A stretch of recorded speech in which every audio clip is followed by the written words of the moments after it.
Some lights float in the sky of a still unknown city with a phrase from someone we do not yet know. We see a red car speeding and a man wearing a helmet with a look of surprise on his face. The same red car crashes into the helmeted motorcyclist seen earlier, hitting him on the right side. Both the motorcycle and the man are thrown far away after the impact, while a type of necklace is flung to a separate frame below. The man falls headfirst to the ground while the motorcycle lands a little further in front of him. We observe the driver of the red car leaving the scene without providing any assistance to the motorcyclist. With his last efforts, he remembers how he lived his life, recalling everything that had happened up to that moment. He talks about the school he attended when he was younger and a bit about his professional life. He remembered his mother and all the efforts she made to help her son, even getting into debt in the process without the help of his now deceased father. Unfortunately, his mother recently died of pancreatic cancer, and the motorcyclist wonders if she would be proud of him. The necklace seen earlier begins to shine more intensely, catching our character's attention. That was a gift from his father, and with his last efforts, he tries to reach the only thing he has left in the world.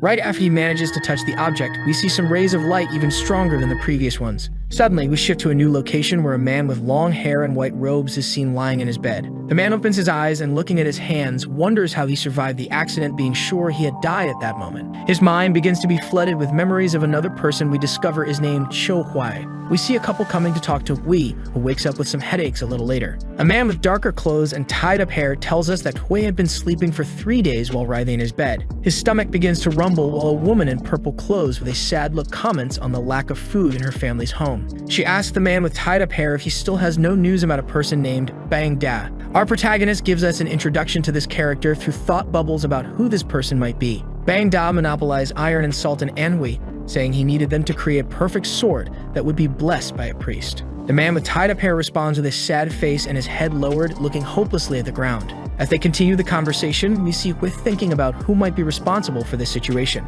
We can see the appearance of a commander from the Fahrenheit faction, who had indebted people after charging abusive taxes from the residents. The couple is seen ending the conversation while the man with tied-up hair leaves the house, asking the woman to take care of Hui. We see a general view of that location surrounded by walls with some buildings and objects around a road made of stone blocks. Our protagonist appears at the entrance of one of the buildings in the area, introducing us to the couple from the previous conversation. Cho Soon is a common blacksmith and Hui's father, and his mother is a very caring woman named Aeon Gak. He also shows us his older brother Cho Hyuk and his younger sister Cho Yan. Reflecting on all this, Hui comments on the amount of knowledge flowing in his head while he had nothing left from his previous world. We can see some unknown silhouettes with red eyes while our character comments on Saima standing out in his mind. Just thinking about the word, his body was instantly covered by an unexplained rage. He wonders why he still has memories of his previous life and what the reason is for living someone else's life. While complaining about having been a public servant for 7 years with a miserable life, he also wonders if all this doesn't resemble web novels of fictional worlds. With all these doubts, he sets out in search of his brother, who might be able to help him and who is training alone in the backyard. Upon finding Hyuk, he realizes that his brother wasn't actually very good at martial arts, doubting his abilities as a fighter. He calls his brother, who turns to him, asking if he was feeling better. Hui replies that he feels fine and continues the conversation, asking where he learned martial arts. His brother explains that he trained with a soldier friend in exchange for a bottle of alcohol, and our protagonist begins to show us a little more of who he is. Hui, uninterested in learning that, mocks his brother, asking if it wasn't actually some stranger on the street pretending to be a soldier. As Hyuk responds with an aggressive tone, he begins forming his first impressions of who his brother might really be. The two brothers talk a bit more, and Hyuk mentions some legendary martial artists that normal people like them could never compare to. After getting some information about how things work in that world, his brother asks if he is interested in learning martial arts. But our protagonist declines the offer for training, turning his back on his brother and reflecting on how everyone around him seems like an idiot. Looking at the clouds and the nearby scenery, he thanks fate for at least being alive, saying that this is better than almost dying. As he walks forward with a determined look, he says, "Today I start my life as Hui, and I will make sure to survive." 2 months later, Hui tells us a bit more about his new daily life. One of the details is that his father occasionally comes home with some money, managing to buy a few things to eat during the month. The only thing he knows is that some nobles visit his father from time to time, and his family has no idea how he gets this money periodically. During dinner, it's revealed one of the methods his father used, he had borrowed 60 gold coins from a loan shark. His wife asks him how they would ever be able to repay that money, starting a small argument between the two. Worried that the loan shark might kill their family, she confronts her husband, who justifies his actions by saying that without the loan shark's money, they would starve. He asks her to eat a little and tells her not to worry because he will handle the problems with the loan shark. During dinner, we see more of Hui's thoughts, where we discover that besides the lack of food, hygiene is also scarce in their home, as his father belches and picks his teeth, throwing the dirt on the table. his sister tells their mother that she can finally wash her hair. Upset with the reality, Hui asks his father where he could find animal hair that is very strong. His father replies that bear hair could work for him and asks if he wants some from his last hunt. He thanks his father for the help, and we cut to a scene where a ball of hair tied in a cloth appears. With his free time, he decides to create some toothbrushes for his family. With some thin wooden sticks and bear hair, he assembles a few brushes by sticking the hair to one side of the sticks with some kind of glue. His sister sees what he's making and with a surprised look asks what it is. He replies that it's nothing special, asking her to go back home, which turns her surprised face into a pout that he finds cute. After finishing the toothbrushes, he puts them in a small wooden box as packaging and gives them to his family, explaining how to use them. His father is fascinated by what his son made and asks if he plans to sell them. They head to the marketplace with some toothbrushes ready and set up a stall, presenting them to the people around. Selling 250 toothbrushes in 3 hours, they are extremely happy with a profit of 500 silver coins, and the story then introduces the reader to a bit of the local economy. 500 silver coins would be equivalent to 5 gold coins, and after doing some calculations, White tells his father that if everyone helped, they could make 3,000 brushes a day. He continues by saying that if they sold everything and deducted the costs, they would have a total profit of 80 gold coins, enough to pay off the debt to the loan shark. Returning home and sharing the news with his family, his mother is extremely happy, and everyone is seen helping with the production together. The hostile and sad atmosphere of the family that had been presented in the family argument during Chapter 1 no longer exists. Everyone can be seen together, united in helping with the production of the goods with the hope of a better future. But the next morning, when they return to the marketplace, they can't believe what they see in front of them. They see several people at stalls along the road selling the same toothbrushes they created with some improvements made. One of the merchants explains that his brush is set in an iron core, which would make the brush last 2 to 3 times longer than the wooden ones. Putting his hands on his face, Huai laments that his idea was stolen and mentions that back then, there were no laws against plagiarism. Father and son then wonder what they could do from that point onward to earn money and pay the loan shark with only 15 days left. But in complete silence and sadness, they return home together. Thinking about what he could do to make money, White considers creating things from his old world, like electricity or even a weapon. But he gives up on these ideas because of some complexities that he couldn't develop quickly and easily. His sister appears, interrupting his reflection, asking if he wasn't going to fetch water so she could wash her hair. While he seems more concerned with making money, his sister is worried about her appearance, which leads to a small argument between them. His brother appears, interrupting the fight and starting his training, which in Hui's view was useless given all the problems they were facing. Yan runs towards her brother Hyuk and asks if he wasn't acting differently than usual. His sister comments that he was able to quickly calculate the number of brushes the family needed, which seemed unusual to her. Hyuk replies that he was also surprised, but that their brother had always studied throughout his life, so it wasn't anything unexpected. Listening to his siblings' conversation, he then realizes that mathematics wasn't something known to the people and wonders if it could be a kind of skill for him. We delve a bit more into what our protagonist knew in his past life, such as the age of technology, which brought the possibility of learning many things. And just by knowing these things, he already surprised his sister, making him think that he might have the potential of a genius living in that place. He then picks up a stick and kneels on the dirt ground in front of him, asking his 2 siblings for permission. As he starts writing some things on the ground, he begins to think about what he could do with the knowledge he had that others didn't. Scribbling some of the words he drew, he discards ideas until he finds the best one, where we see the word economy highlighted. The next day, he meets with his father, who was working at the forge, asking him to pass on the right of succession for the Cho family. His father, not fully understanding the proposal, asks what kind of nonsense he was talking about. He explains that he had some ideas and that he planned to carry them out. Soon asks what the ideas are and comments that the forge couldn't be operated by a child due to a lack of experience and the necessary blacksmith spirit. Huai then continues, asking his father how much longer he could keep living that way. His father responds to the question with astonishment, looking at his son with the hammer in hand, sitting on a wooden log. He continues his reasoning and asks his father what he would do if a loan shark came to cut off his arm because of the debt he had incurred. This makes the father a bit angry, standing up with an expression of rage, but his son continues. Hui goes on, analyzing all the costs his father had in that workshop, such as the equipment and the anvil. He also comments on the good reputation his father had and that it could serve as collateral. Asking if he could ever, as a blacksmith, gather 300 silver coins, we see soon getting even angrier. Huai says that no matter where the money comes from, he would be able to repay his father threefold in the future. His father reveals a different worldview from his son's, even questioning his son's morals for trying to negotiate with his own father. He asks his son some questions, raising his right hand with the forge hammer held as if he were going to hit him. But to Hui's surprise, he continued to wear a confident expression, with no fear, looking coldly at his father. This made his father think even more about how different he actually was after falling ill,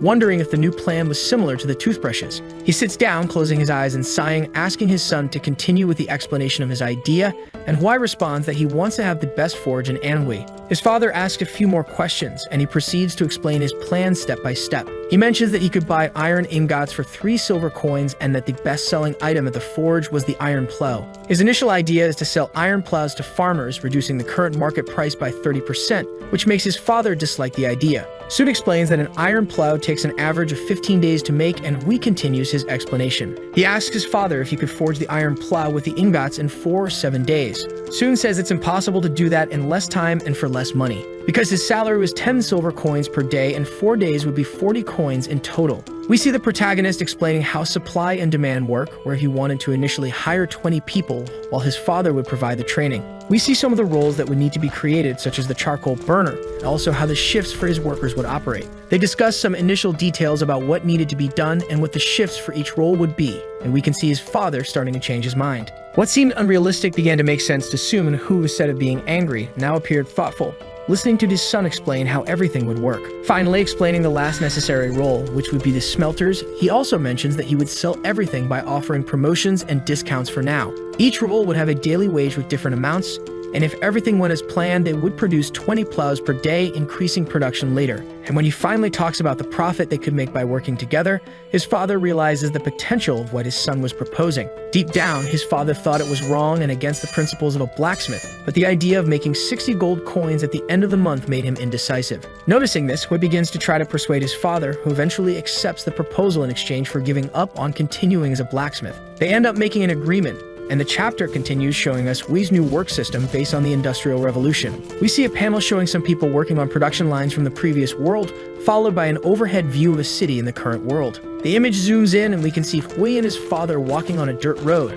followed a man in blue robes with another man behind them. 2 guards in red uniforms and armor are positioned further ahead as they head towards the entrance. While Hui seemed calm and thought about buying some shoes that wouldn't hurt his feet, Sun beside him was terrified for some reason and stood still, staring at the place. Hui asks why he had stopped walking and continues, saying that having the soul of a craftsman was useless if he was afraid of that. One of the guards asks them to get in line. Hui thanks him and keeps walking while he starts analyzing the place, beginning with the guard. They find a line for what seems to be their destination. From what our protagonist observes, people don't seem to be leaving there satisfied for some reason. It's his turn in line and he asks his father, who is scared of the situation, to wait outside. Sun thanks his son, and we continue the story by seeing Hui entering the place. Inside, we see a man in yellow robes at the center, different from the others, with some kind of document in front of him and a pen in his hands. The man in yellow was named Le Jia. He looks at Hui and asks how much the young man needs. Hui asks for 300 silver coins with a smile on his face, which doesn't seem to please the man at first, who asks to have him removed from there. With that, our protagonist tries to start persuading the man, saying that if he does that, he would deeply regret it in the future. Trying to catch the man's interest somehow, Jia asks what his starting point was. He introduces himself to the man and says he's there on behalf of the Cho clan. Jia then slams the table in anger and asks if the man in front of him is treating the rival merchant group called Fire Dragon with inferiority. Hui justifies his words and they proceed with the meeting. We see our protagonist pulling out his red book from his jacket to start explaining his proposal. He begins to propose some guarantees that included his family's materials and properties to secure the loan, which totaled only 150 coins. Jia asks him to explain what the guarantee for the other 150 of the 300 requested would be, and he uses his family's lives as collateral. The man is shocked by what Hui just said, but he continues explaining his idea of selling them into human trafficking through the black market. By saying this, he finally gets the man's attention, who starts to realize that Huang might not just be crazy and actually knows how to negotiate to some extent. After finalizing a few more details, Huang continues with his persuasion plan, showing the man the ideas contained in the red book he had previously taken out.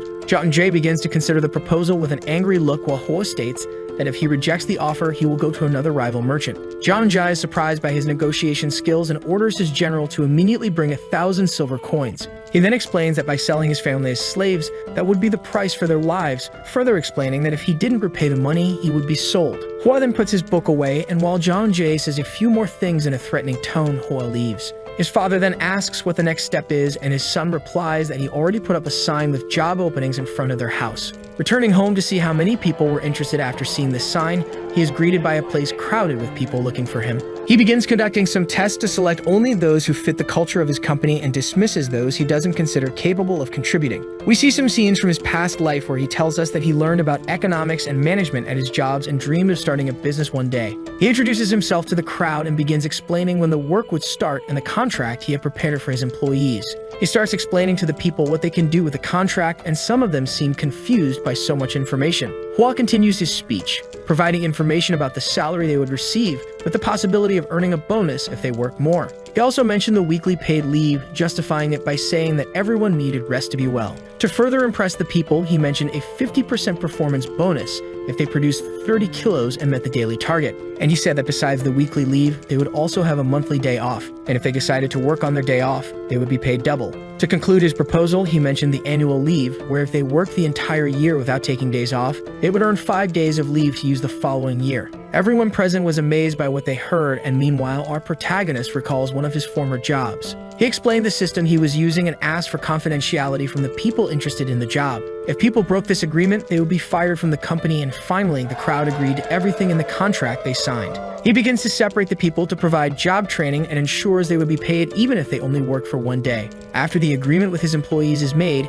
he then sets his plan in motion. While his father seemed irritated that the people weren't doing things as perfectly as possible, we can see a change in behavior in the next panel with a more polite approach, where he chooses his words more carefully, praising his employees. Apparently, his son had taught him some communication techniques, which makes Hua feel a certain pride in the man who had learned. He asks to speak with his father about starting production slowly, but he informs him that it would be impossible at that moment. Soon turns his face with an angry expression and explains that the quality of the materials wasn't good enough. His son says it wouldn't be a problem if they were slightly below ideal, but he complains, saying they haven't even reached half of the desired quality yet. Hua says he needs money to pay the salaries on the 20th and tries to push his father to start as soon as possible. His father, after hearing everything, asks for 3 more days for the training to finish, and Hua says that will be the final deadline. 3 days later, we can see a more efficient production line, this time completing the entire process of creating the materials with iron. Seeing what they had created, his father is surprised by his son, who was able to think of all this. We see some scenes of his father reminiscing about the things he used to do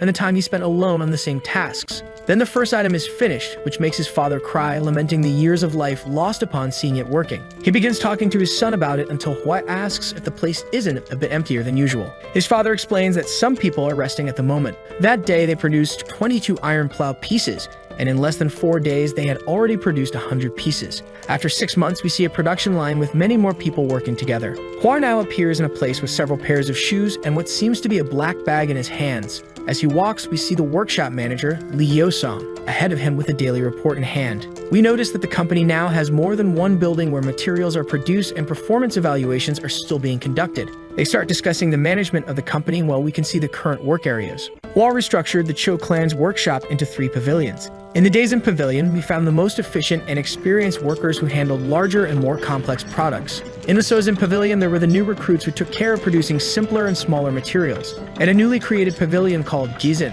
where they were producing some items and means of transportation, such as carriages and iron wheels. Now we see Manager Li informing Hua that a guest had arrived 2 hours ago and was waiting for him to finish his work. Our protagonist says that he should have been informed earlier and rushes to the location, where we see John Jia sitting and enjoying his tea. Hua enters the room calling the man a god, and John Jia, laughing, calls him my brother, showing us that they had become good friends. Hua comments on the last drinking session they had and asks if the man still wanted to kill his younger brother. John Jay says no and continues the conversation with him naturally. During the conversation, we see a reversal of the current situation where Hua is now demanding silver coins from the man who gave him his first loan. With the payment made and the bag of coins in hand, and after chatting a bit more about trivial matters, we see them finally deciding to talk about business. Zhang asks about a problem with the sponsors that still existed, and Hua responds by saying he needs to think a bit more about the matter. He asks Hua to be careful due to his lack of time and that he couldn't use the Fire Dragon merchant's name forever. He starts explaining how the Cho clan's business had grown and that people would eventually know they were the suppliers. He is concerned about the possibility of officials raiding and interrogating Hua because of his cheaper materials. Zhang Zhou explains the problems he might face in the future for doing business with the clan. Hua tries to calm him by saying that nothing has happened yet, but his words weren't enough to convince the man. Hua then pulls out his red notebook, which seems to annoy Zhang Jia, and begins to speak. He explains that he had a meeting with another group of merchants who gifted him a pair of silk-lined shoes. They also tried to make a business proposal to Hua, who tries to imagine why they would want that. As Hua speaks, Zhang snatches the notebook from his hand and begins an argument with him, asking if people are united only by profit. He also informs him that this wouldn't be the only problem to face because some merchants had united to protest in front of his group. He points at Hua and says that these protesters would soon come after them because those people's lives were at stake. Hua says he has already thought about what to do about that, which surprises Zhang Jia. They mention a lord named Bang, saying he would be a good supporter to have on their side, but that just one workshop wouldn't be enough to achieve that. Hua then reveals his profit in just 1 month, which once again surprises Zhang Jia, who seems astonished by every sentence uttered by our protagonist. He continues by mentioning that his real fear is dealing with those who intend to bring down the Cho clan's forge. He then tells us about the Iron Blood group, which had the resources to eliminate their enemies without leaving traces and free from imperial law. Hua dips his fingertips into the tea on his table as he announces his final decision to Zhang Jia. He speaks about a group full of disciples from the generals' clans of the imperial family, and how the mere name of the swordsmanship abode caused fear. He continues, mentioning the chiefs of the great fire clans who had master swordsmen in the high ranks of Jiang's hierarchy. Zhang Jia, momentarily incredulous, looks at Hua, who announces that he wants nothing less than the king of MANHWA as his new sponsor. We can see, as a few scattered phrases frame the next image, that the protagonist's real goal is absolute domination. Zhang Jia's chair crashes to the floor as he pushes it back, standing up in disbelief at what he just heard, asking if that was really possible. We cut to a scene from a few days earlier, where we find Sang Guanbi in the center of MANHWA at the Jiangbang City Hall, where some swordsmen are seen talking. Hua approaches the place and asks a white-haired man what was going on, who explains the reason behind a fight that had broken out. A swordsman in red robes declares a battle with the goal of taking over a brothel. Hua is now witnessing the first real sword fight happening in this world, unlike in his previous one. The two fighters lunge forward, clashing their swords together with a loud impact. We see one of the swordsmen defending some attacks and striking back while shouting. Meanwhile, the other swordsman, dressed in white, delivers a quick blow with his right arm, also holding a second sword in his other hand. Hua is impressed by the scene as he listens to the crowd's opinions about what was happening, noticing that they were not impressed by the fight. He turns his attention back to the fight, which continues with the swordsman in white jumping toward his opponent, delivering a downward slash in midair. Landing on the ground, he continues his attack, spinning on the floor with the other sword aimed at the neck of the swordsman in red. They are interrupted by a third person, causing both fighters to retreat slightly to better assess their new opponent. The swordsman in white asks who this man is, who begins hurling insults at him. We then see a man in a blue uniform with a bandana on his head, telling the two to disappear, which they immediately obey. Hua is even more impressed by all of this, realizing how much he needed that place on his side. We return to a new panel where we can observe the continuation of the conversation between Hua and Zhang Jia. They recall their first negotiation and discuss what had brought them afterward. Hua mentions that he plans to do the same with the Nambone family as soon as possible. Zhang Jia responds, saying that Hua is right in his decision because he was the one who made that forge grow so much in such a short time. He also asks that if Hua succeeds, he not forget his old partner and, in a friendly tone, asks if he won't receive anything in return for that. Zhang Jia leaves the place, bidding farewell to Hua, who wishes him a safe journey back. Someone seeing Hua return informs him that the person in charge of the forge wanted to meet with him. Since the person in charge was his father, he became curious to know what it was about or if something had happened. When he arrives, he kneels and we see his father entering through the side door with something in his hands, asking him to remain kneeling. He kneels in front of his son with a purple box in his hands, which makes Hua curious about everything. He explains that it is an ancient item passed down from generation to generation within their clan, and that it is a supernatural object that belonged to Patriarch Chomangdiuk. Although his father doesn't confirm this, he says that the ancestors of their family's clan wanted the item to be passed on to the next representative of the clan. Soon says that today is the day he decided to pass it on to his son. He continues saying that regardless of what others think, Hua was the one who managed to restore the greatness of their clan, and that he is perfect to be the leader. Hua explains that it was actually all of his father's merit, but he is interrupted as his father places his left hand on the purple box, now containing the item inherited by the protagonist. Hua begins to wonder if this was deja vu because in his past life, his father had also passed the same object to him. His father asks him to always keep the object, which seems to be a necklace, with him until he finds the next person to carry it forward for future generations. This is the mission of those who have received the celestial crimson jade. At that moment, Hua realizes what might explain what had happened to him and why he had managed to swap bodies with an ancestor. We can observe the necklace starting to speak while an aura spirals around it. It seems that more than one voice is speaking as we witness a conversation about the next bearer of the necklace. Hua is startled upon hearing this and asks his father if the crimson jade could talk. Upon hearing this, the object asks if that guy could hear them and how that could be possible. Realizing they could communicate, they rejoiced while his father stood up and began saying that he had also had this strange dream before. He warned his son that the object was not ordinary and that he should be prepared in his heart,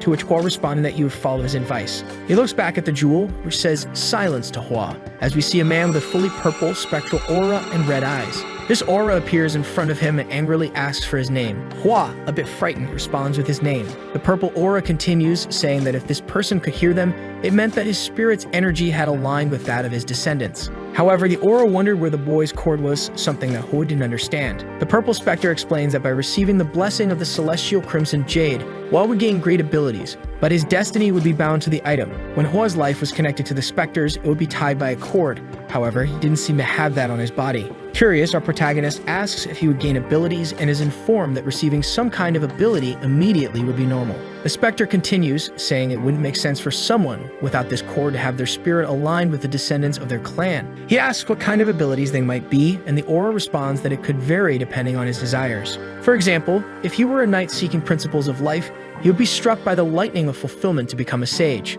But Hua then says that he hasn't received any such blessing and wonders how things would have been if he had received it from the start. The dark aura then points its finger, cursing at Hua, and orders him not to lie because it wouldn't be possible for it to happen any other way. It mentions some abilities that could be useful to Hua, promising certain things. Hua tries to recall any moment like that in his life, wondering if he should reveal to them that he is actually a reincarnation. After reflecting on whether or not to tell the voices within the Crimson Jade about his reincarnation, he finally decides to reveal everything. One of the silhouettes wonders why he was suspicious of his own ancestors, trying to humble the protagonist. They then inform him that they only exist now as spirits, so they have no ability or intention to exert their powers in the material world. They establish a certain trust between themselves, showing complete openness to this new situation, as they were all part of his family after all. Hua is then convinced and tells them who he is and where he came from, which surprises the silhouettes even more, who express gratitude for what had happened. The silhouettes return inside the necklace as the previous environment fades and everything becomes calm again. We see the protagonist reflecting on what had happened, but he is quickly interrupted by the arrival of his older brother, excited about going on a trip.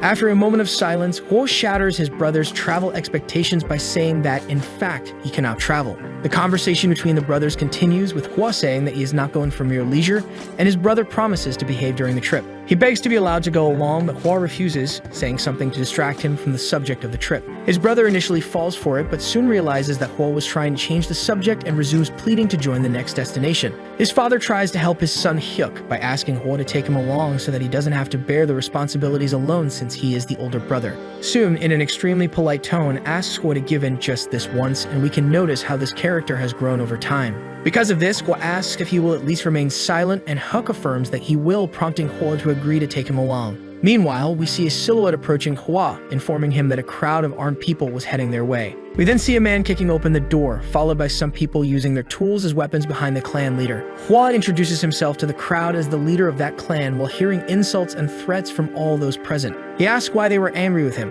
and an older man says that there are moral codes in business, which makes the protagonist laugh. Hua asks how long those men would watch him lower prices and make more profit than them without doing anything because of morality. At the same time that he gains the attention of the previously furious people, he also piques their curiosity, leading them into his workshop to show them something. Seeing the production lines he had set up, their minds fill with doubts, questioning what they were seeing. Making his superiority clear to everyone, he begins to use his argumentative power to once again draw everyone's attention to himself. He says that something won't remain in the shadows of MANHWA forever, which starts to captivate the people. And here, he begins to criticize the king, whom he had previously decided to make his ally in a bid to gain the trust of the local residents who had been suffering. He mentions a bit of the history of the place where those people were living, motivating them to engage with the ideas he was presenting. Then, with a sudden shift in expectation, he once again draws attention to himself. He explains what needs to be done to take the next steps, asking everyone to unite with him and grow stronger together. He invites everyone to become the teachers of his workers, saying they would no longer need to work in the roles of a workshop.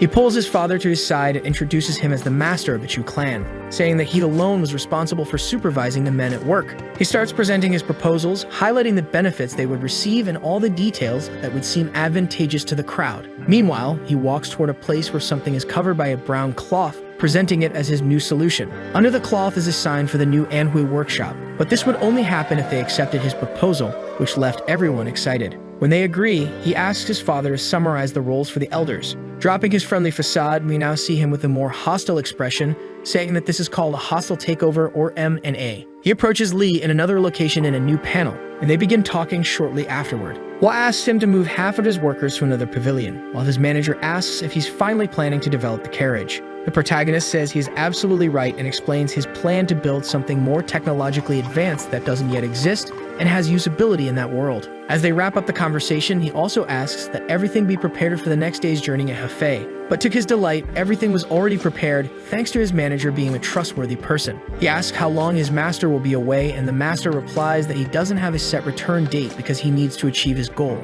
He asked about the decisions that will need to be made in his absence, but Hua says there's a book containing some problems that might arise. He gave permission for Lee to read the book, and we see the day pass until it's time to depart. We now see Hua and Hut together, both on their own horses on a road, with Hua struggling with the animals used for transport, unlike Hyuk. His brother holds in his hands a diary similar to his own but darker in color, which was a record of MURIM users from the past 1,000 years. Hua asks if that was really something interesting, and his brother responds that it is. He teases his brother as a nerd in his thoughts, but for some reason, his brother realizes that Hua had thought poorly of him in his head. He says a few things that seem to have been bottled up for a long time and begins to vent, saying he couldn't believe Hua was really his brother. The brother, whom he called innocent and naive, starts recounting some situations that caught his attention. But despite everything, even though Hua was very competent, it didn't mean he was inferior to him. After listening to his brother, Hua is surprised that this conversation is happening and praises his brother for the first time, saying that it seems he has trained a lot. Then Hep begins to recall an old situation that had happened with their family. Seeing the scene of their father being beaten by some bandits, he wanted to protect both Hua and their father, but did nothing out of fear. But swearing that next time he would help and that no one would be hurt. Hua says a positive phrase to encourage him to pursue his goal. With a touching scene between the brothers, we transition to a panel with the Crimson Jade discussing the boy's sharp tongue and his abilities. The Crimson Jade continues talking to itself while Hua listens to the not-so-kind opinions of those present. He tells himself that the only thing he received from his ancestors was that jewel, and even so, their criticism was very intense. Thinking about these things, we discover along with Hua that the Jade can read his thoughts because their spirits are connected. Hua then asks the Crimson Jade if there are 8 of them in total, and if that is correct. 2 silhouettes appear in the background, responding to our protagonist by saying that at least he is smart. Questioning whether he is truly intelligent, they begin to recall his previous life, where despite having some qualities, he was nothing extraordinary. Upon hearing this, the Jade says that he still hasn't understood the soul energy he possesses, but that his excellence is due to having reincarnated into another body. They start to positively comment on the things he has built so far, but also mention that he is not worthy of becoming the next king of Mangdeok. Cho Mangdeok was the founding patriarch of the Cho clan mentioned earlier, in case you don't remember, showing us one of the dark silhouettes within the Crimson Jade. Hua, upon hearing this name, is shocked, wondering if this is the man he thinks it is. He says that, in fact, the Cho clan was much older, and that he was known as such because his father had centralized the clan around him after being adopted. Another silhouette of someone not yet shown continues talking with Mangdeok, who responds that this boy hasn't done anything remarkable yet. Hua gets irritated by the elder's remarks and asks why his actions would be considered wrong. He continues to complain until his ancestors start shouting and cursing at him to shut up and not interrupt them. At this point, we are interrupted by his brother Hyuk on a horse beside him reading his green book and murmuring about a swordsman. Hua, seeing his brother smiling, asks what happened, and he responds that he couldn't believe what he just read. We see a swordsman in blue robes holding a wooden sheath with some black details in his left hand and a sword in his right, performing a single attack. With the sword raised, we see several bodies being thrown far away all at once in what seems to be a battle against the Dark Demon cult. He alone defeated the 8 strongest members, and with just 6 strikes, defeated the leader. Hua asks what the Dark Demon cult is, and his brother explains that it's where the Dark Demon Palace originates from. Doubting the facts of this story a little, his brother continues the explanation. Despite being a martial artist who achieved such a feat, there aren't many records about him. The swordsman's name was unknown, and the only thing that remained was the nickname God of the Sword. No one knew which family he came from or how he had lived his life, as everything was shrouded in mystery, leaving only myths. He also complains that the martial arts master Sima Qian had at least 2 chapters of history, but about the God of the Sword, there were only 3 pages. The Crimson Jade then begins to ask if the boy had ever wondered why the descendants of the ancient Cho clan were living in poverty. This catches our protagonist's attention, who says he has no idea. He thought that an inheritance from an imperial family should last much longer than that of ordinary people. Then Mangdeok reveals the wealth he had accumulated during his life, which was left behind after his death, more than 100,000 bars of gold. But after this noble's death, much of his clan's history was lost over time and left behind. The amount leaves Hua even more impressed with the man he was talking to, as just the weight of the gold exceeded 375 tons. Mangdiok asks if the boy would like to make a deal with him, and Hua responds by asking what kind of deal it would be. The patriarch continues, saying that they were still powerful, but with their help, the protagonist would have a chance. Hua doesn't understand what the elder is trying to say by telling him all this, and we hear another voice, enraged, saying that he desires the complete annihilation of the Sima clan. He recalls that every time he hears the word Sima, he feels this intense rage surface. He also remembers that the Sima clan is currently the strongest clan in the world, and the man's request seems impossible to fulfill. Being just a mere owner of an ironwork shop, he tries to justify that there's not much he could do against them. The patriarch then mentions another name, who responds immediately. He asks if the person could teach martial arts to that child, referring to Hua, who accepts the man's orders. Mangdiok then introduces us to Chiana, known as the god of the sword, and we now see his silhouette, which is the same as the swordsman in Huck's book. Chiana was the only successor of the sword tomb, which makes Hua remember that his brother had told him a story about it before. He then calls another name, Ganga, asking if he could teach the secret meridian release technique to the boy. Ganga replies that it would be possible if his clan had not already fallen and succumbed to darkness, which pleases the patriarch. Hua is impressed with how extraordinary his descendants seem to be, while we see Chiana speaking to the protagonist. Chiana tells the boy that he has seen his world and that his knowledge and culture are of great value, which the current era cannot fully comprehend. Mangdiok then makes a proposal to Hua, saying that if they combine their power with his knowledge, they could destroy their enemies, convincing him to accept. Moving to the next day, we see Hua walking down an unfamiliar street, beginning to notice some differences between the worlds. Compared to his previous world, this place was much busier and more vibrant. As he walks through the city with his brother, we see some flags being held by people in a circle in the middle of a location, watching something. In the foreground, we see an older man in white robes also watching what's happening. His brother strikes up a conversation with the man, asking if that was the Beijing Opera. With a friendly expression, the man responds by asking if he was a stranger to the city, as he hadn't seen that happening there before. He informs them that he comes from Bangtae Prefecture, which is a place farther away, while Hua takes the opportunity to introduce himself to the elder as well. We see the street play telling a story that doesn't seem important now, but may have clues about what we might encounter in the future. We see the Southern Crimson Jade Demon and the Celestial Sword Warrior. Hua begins watching the play while recalling what he had previously studied about the Celestial Sword Warrior, who was an idol of the people of MANHWA. This impresses his brother, and we see a fight choreography happening as everyone watches. Beside them, three men in white appear and start criticizing the story being told, stating that it was actually someone else who defeated the demon. The hero of that story was actually the Celestial Thunder Swordsman, and this should have been reported in the martial arts journal earlier. One of the men responds that the fools in that city wouldn't be able to read sacred texts like the martial arts journal, causing the two to laugh. The people, upon hearing the men mock their city, become angry but do not challenge them, feeling fear upon seeing their faces. But one of these people decides to confront the men, and that person was Hua's brother. The great Hyuk, enraged, asks what kind of nonsense those three were spouting, which makes one of them angry and asks who he was. At that moment, Hyuk pulls out his book, showing it to them, and says they are dedicated readers of the Windstorm Martial Arts Journal. He proves that, in fact, it was those three men who were distorting the facts based on what had happened. He continues the story, telling how when the Celestial Sword Warrior returned to his family after disappearing for a year, he had red palm marks all over his body, indicating he had used a technique that proved his version. He also says that even after being mortally wounded by the demon, he managed to regenerate and come back to life thanks to that technique, saying it was something everyone already knew. While we see one of the three men looking to the side, he remains silent. Politely, Hyuk says he respects the strength of Jigul Yuwon, but in the end, no one is perfect, and his brother realizes he is indeed a martial arts nerd. Hua remembers that Jigul was one of the 5 strongest clans on the continent, and that his brother was speaking without considering the consequences. This makes the 3 men furious, who begin to confront Hyuk's statements. They tell another version of what really happened and start saying that Hyuk didn't know anything. Hyuk, outraged by what he's hearing, responds once again, countering everything the man said with another part of the story. We see the elder laughing at the situation as if he were proud of Hyuk. The 3 men glare at Hyuk, demanding that he take responsibility for the things he says to people. Hua then interrupts, apologizing for his brother, saying that he was a bit crazy, and that they shouldn't pay attention to what he says as they walk away. We then see the evening approaching and the 2 brothers sitting at a table with tea served, continuing their conversation. Hua remembers that he had promised not to do anything crazy and to stay quiet during the trip, asking his brother if he wanted to go back home. The protagonist then begins to give a long lecture to Hyuk,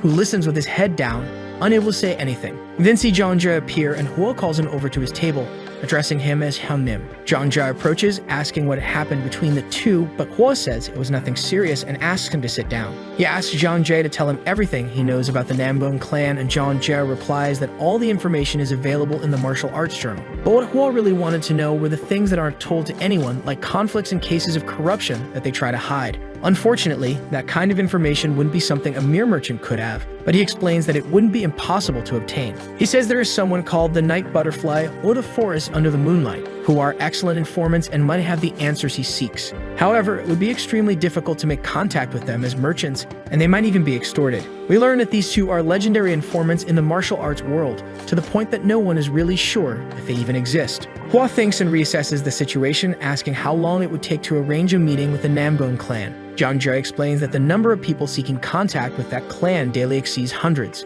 Because of this, the vast majority leave without even being able to make contact, and he explains how the token system works. People who are part of the government have gold tokens. The middle-class population receives a silver token. Those with contacts within the clan, such as family members and kingdom distributors, receive a bronze token. Warriors receive a red token, and finally, merchants trying to finalize a new contract or seek the kingdom's sponsorship receive a blue token. Jeonjae tells us that when his father used to meet with them, the average waiting time for a meeting was about a month. Hwa thanks his partner for the information, who apologizes for not being able to help this time and asks what Hwa plans to do. Our protagonist decides to wait in line to be served and says he plans to leave the next day. His friend wishes him luck as we see the day pass in the following panels. Continuing the story, we see the brothers in their room. Hyuk gets up to train in the morning while Hwa starts hearing the Crimson Jade talking to him while still lying in bed. They ask Hwa when they are going to the Sword Tomb, and he responds by asking if they really need to go there. Chiuna appears, explaining that those who do not have experience in the Sword Tomb cannot be taught by him, and scolds the boy.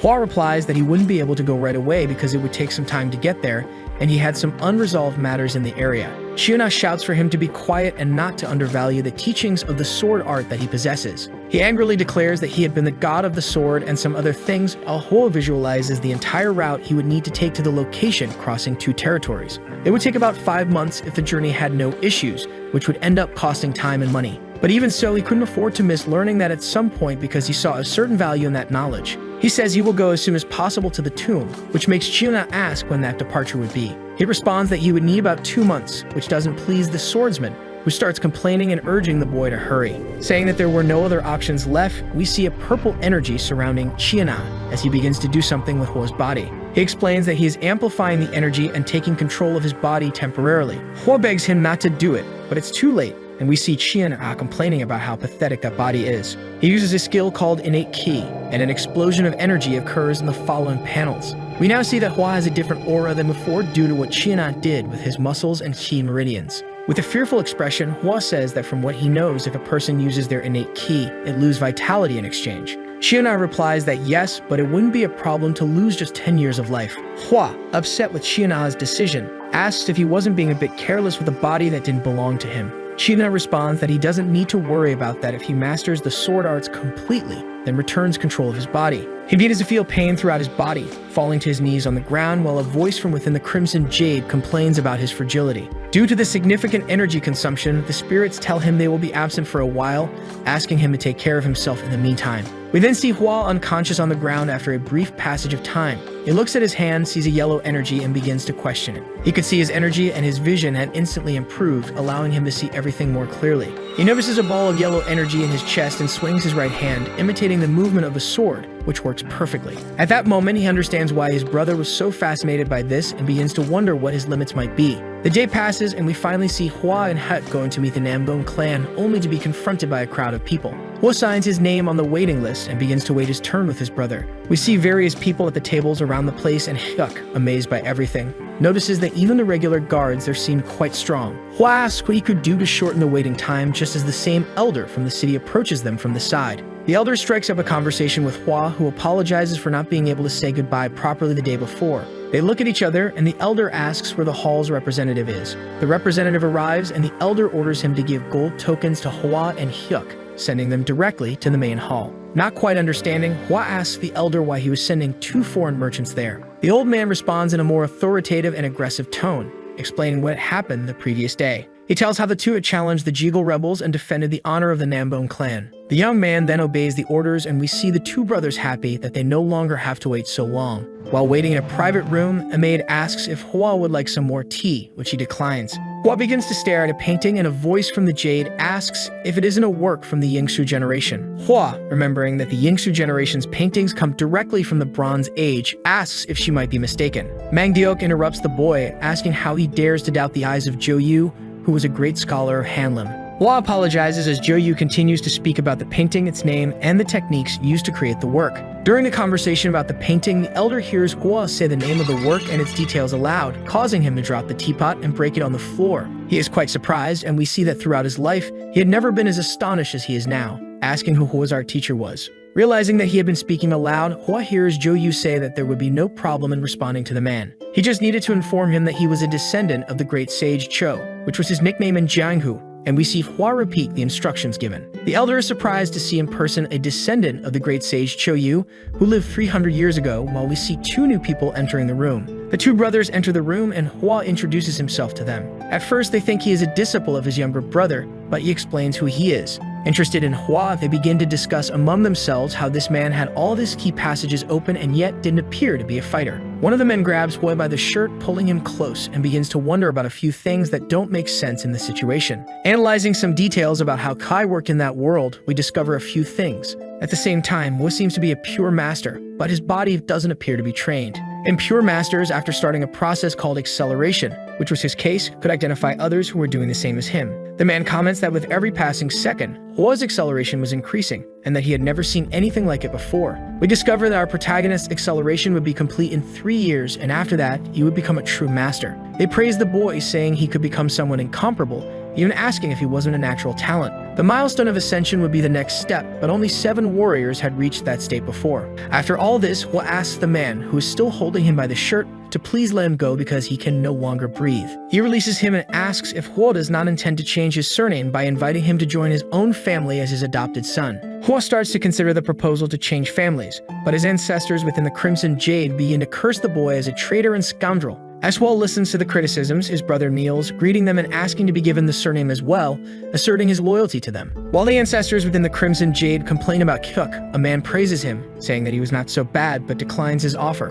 Hua then interrupts both and says he cannot refuse the surname his ancestors gave him, apologizing and rejecting the offer. This leaves his descendants pleased while leaving the other man complaining about the new generation. The man in red robes shows us that Hua is the most talented he has seen in 500 years of life, deciding to keep him close. He invites him to become an outer disciple, and with the help of his descendants, they end up accepting the proposal in a joint decision. We see the day passing with Hua greeting his new master, who gives him some instructions on what he would need to do from then on. He vows to follow these rules while bowing in the presence of the 3 men who ask him to stand up. They then start asking questions about his spiritual energy without him being part of a martial arts clan. Unable to tell the truth, Hua begins to hesitate, but the man tells him not even to think about lying. He says it was impossible for him to reach that state with a body free of traces of martial arts training. Hua asks for help from the Sword God, who does not respond, and the man continues his inquiry. He keeps citing some curious details while launching a shower of questions at Hua, who realizes the excellent perception of those 3 old men. He wonders if he needs to tell the truth to them as well, but the Sword God can finally be heard speaking from within the Jade. The Sword God says he cannot claim to be his direct successor,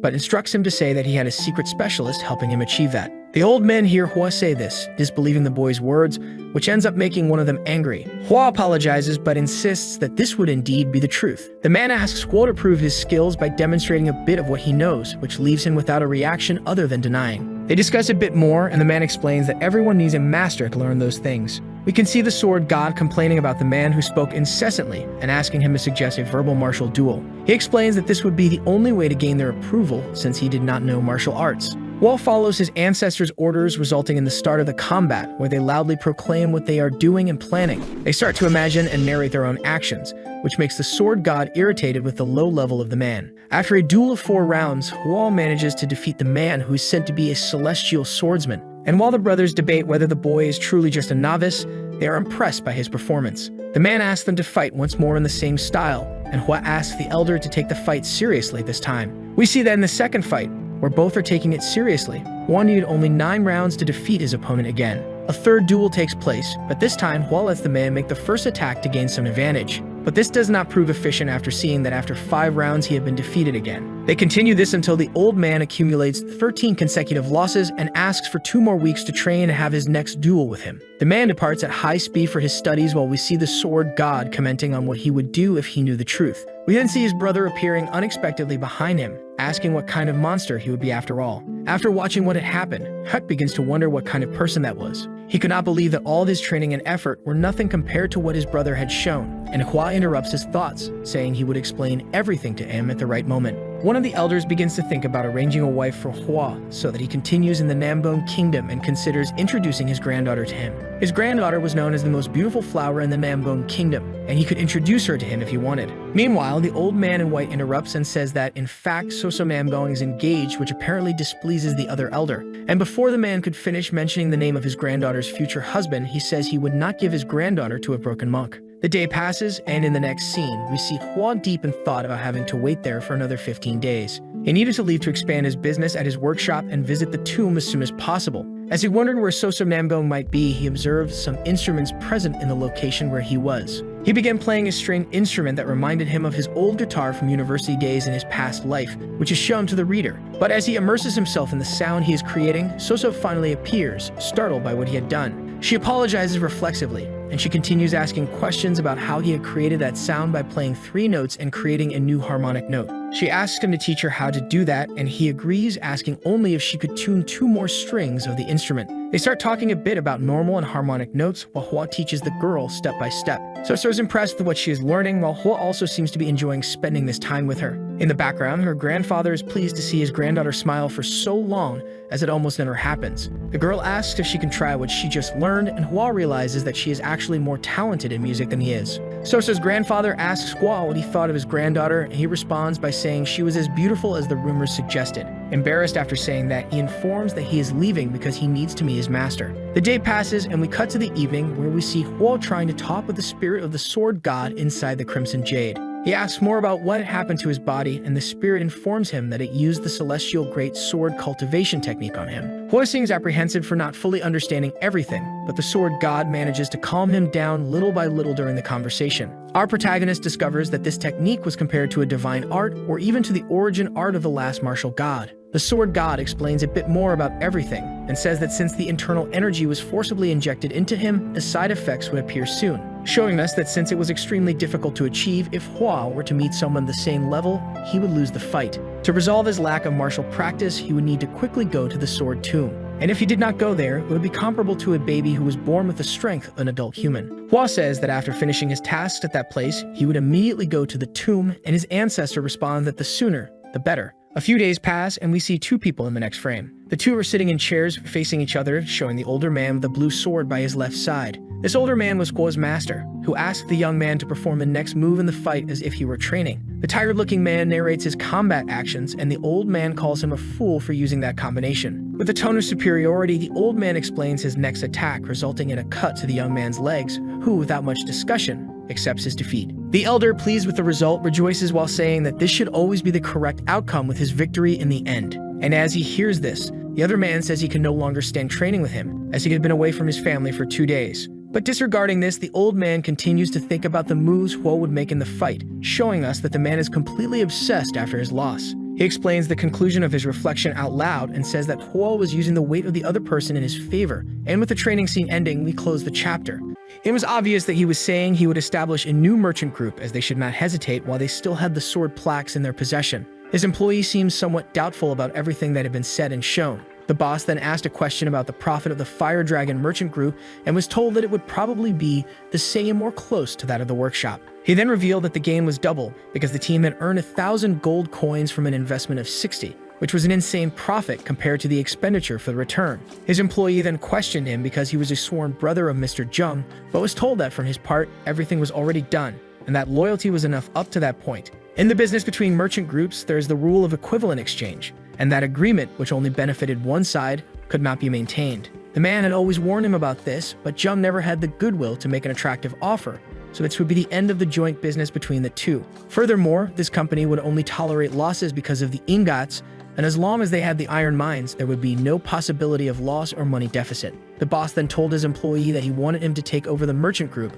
leaving him very confused. He then argued about the company's earnings and the distribution of items from the workshop. The employee frowned with a very thoughtful and tense expression. He then asked his boss for the sum of 1,000 pure gold coins. This request left the boss quite confused, but the employee explained himself as he had already calculated the profits 5 times and made several estimates regarding the products and iron ore they had, in addition to adding coins. And if the items produced in the manufacturing pavilion were completed, the sales expectation would be 700 gold coins. The boss responded by saying that he had forgotten about the weapon production warehouse. But that was because he himself had ordered the armaments to be of good quality, and with the knowledge of the best masters, it would take a while. The master then immediately asked his employee, after these arguments, the value would cost at the end of all preparations. The response was an absurd amount of 5,000 gold coins, but this was close to his estimate. The employee's boss didn't even seem surprised by all these values, even though they amounted to nearly 60,000 gold coins in a year. The leader then said that the new business could already be opened and was asked what kind of venture it would be.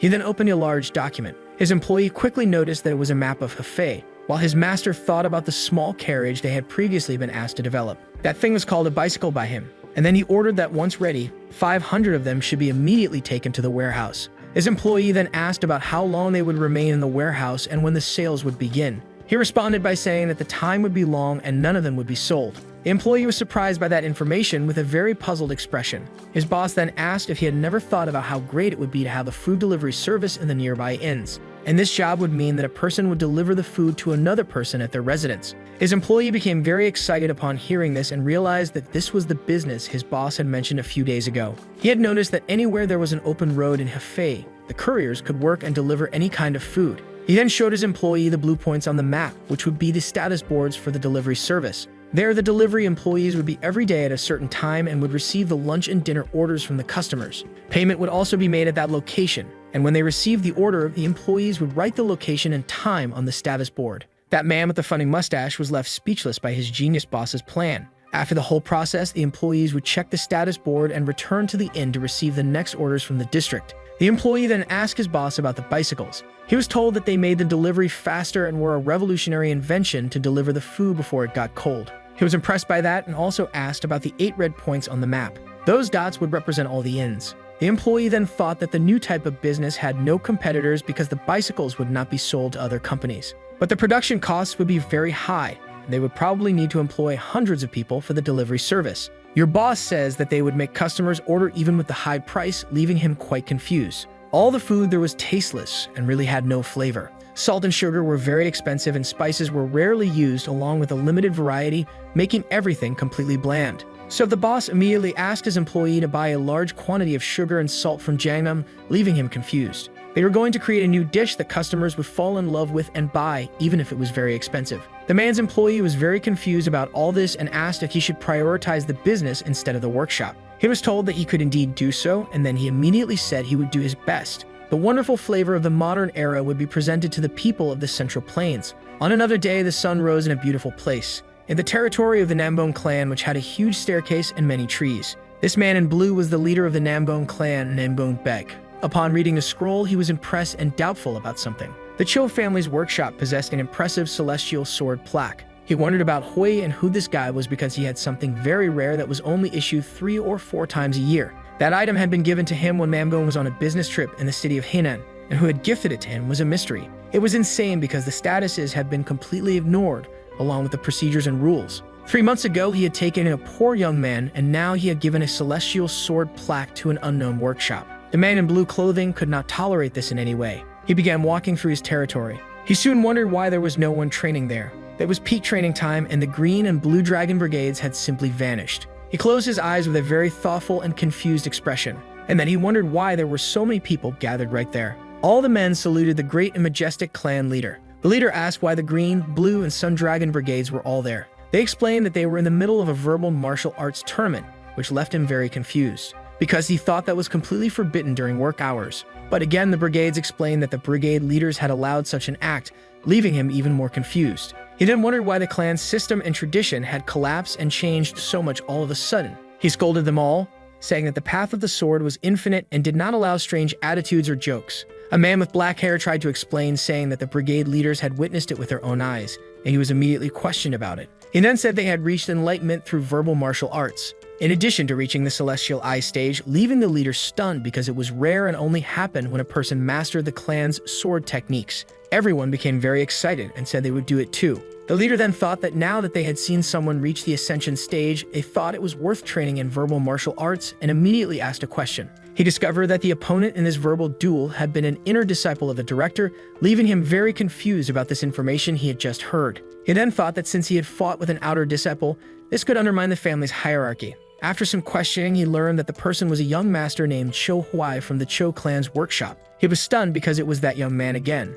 Cho Huai felt from afar that his name had been mentioned somewhere. Namgung then immediately called Ryan Ju, who quickly appeared ready to assist his dear and great master. He then asked him to find out everything there was about the Cho clan's workshop and Cho Huai. Back at the enormous and beautiful mansion, a large white hand was seen reaching out towards something. That old man then said that finally his huge busy friend had come to see him. The patriarch of the Namgung clan, Namgung Su, remained completely silent, not saying a word. He then said he had read the reports related to the verbal martial duel from 3 days ago. The two agreed that the results were very unbelievable. He had used a lower quality technique, the 3-element sword, and combined it with other styles, making it appear very elaborate and difficult, according to the old man. It had been by far the most perfect use of the weapon he had ever seen, and it was a level he had never reached until then. The visitor then asks if that young man belonged to his MANHWA sect, as he was the Violet Dawn Sword Saint, the strongest warrior in the entire kingdom. The old man with gray hair then responds, saying that was not the case. This leaves him quite confused because he still did not know who he was.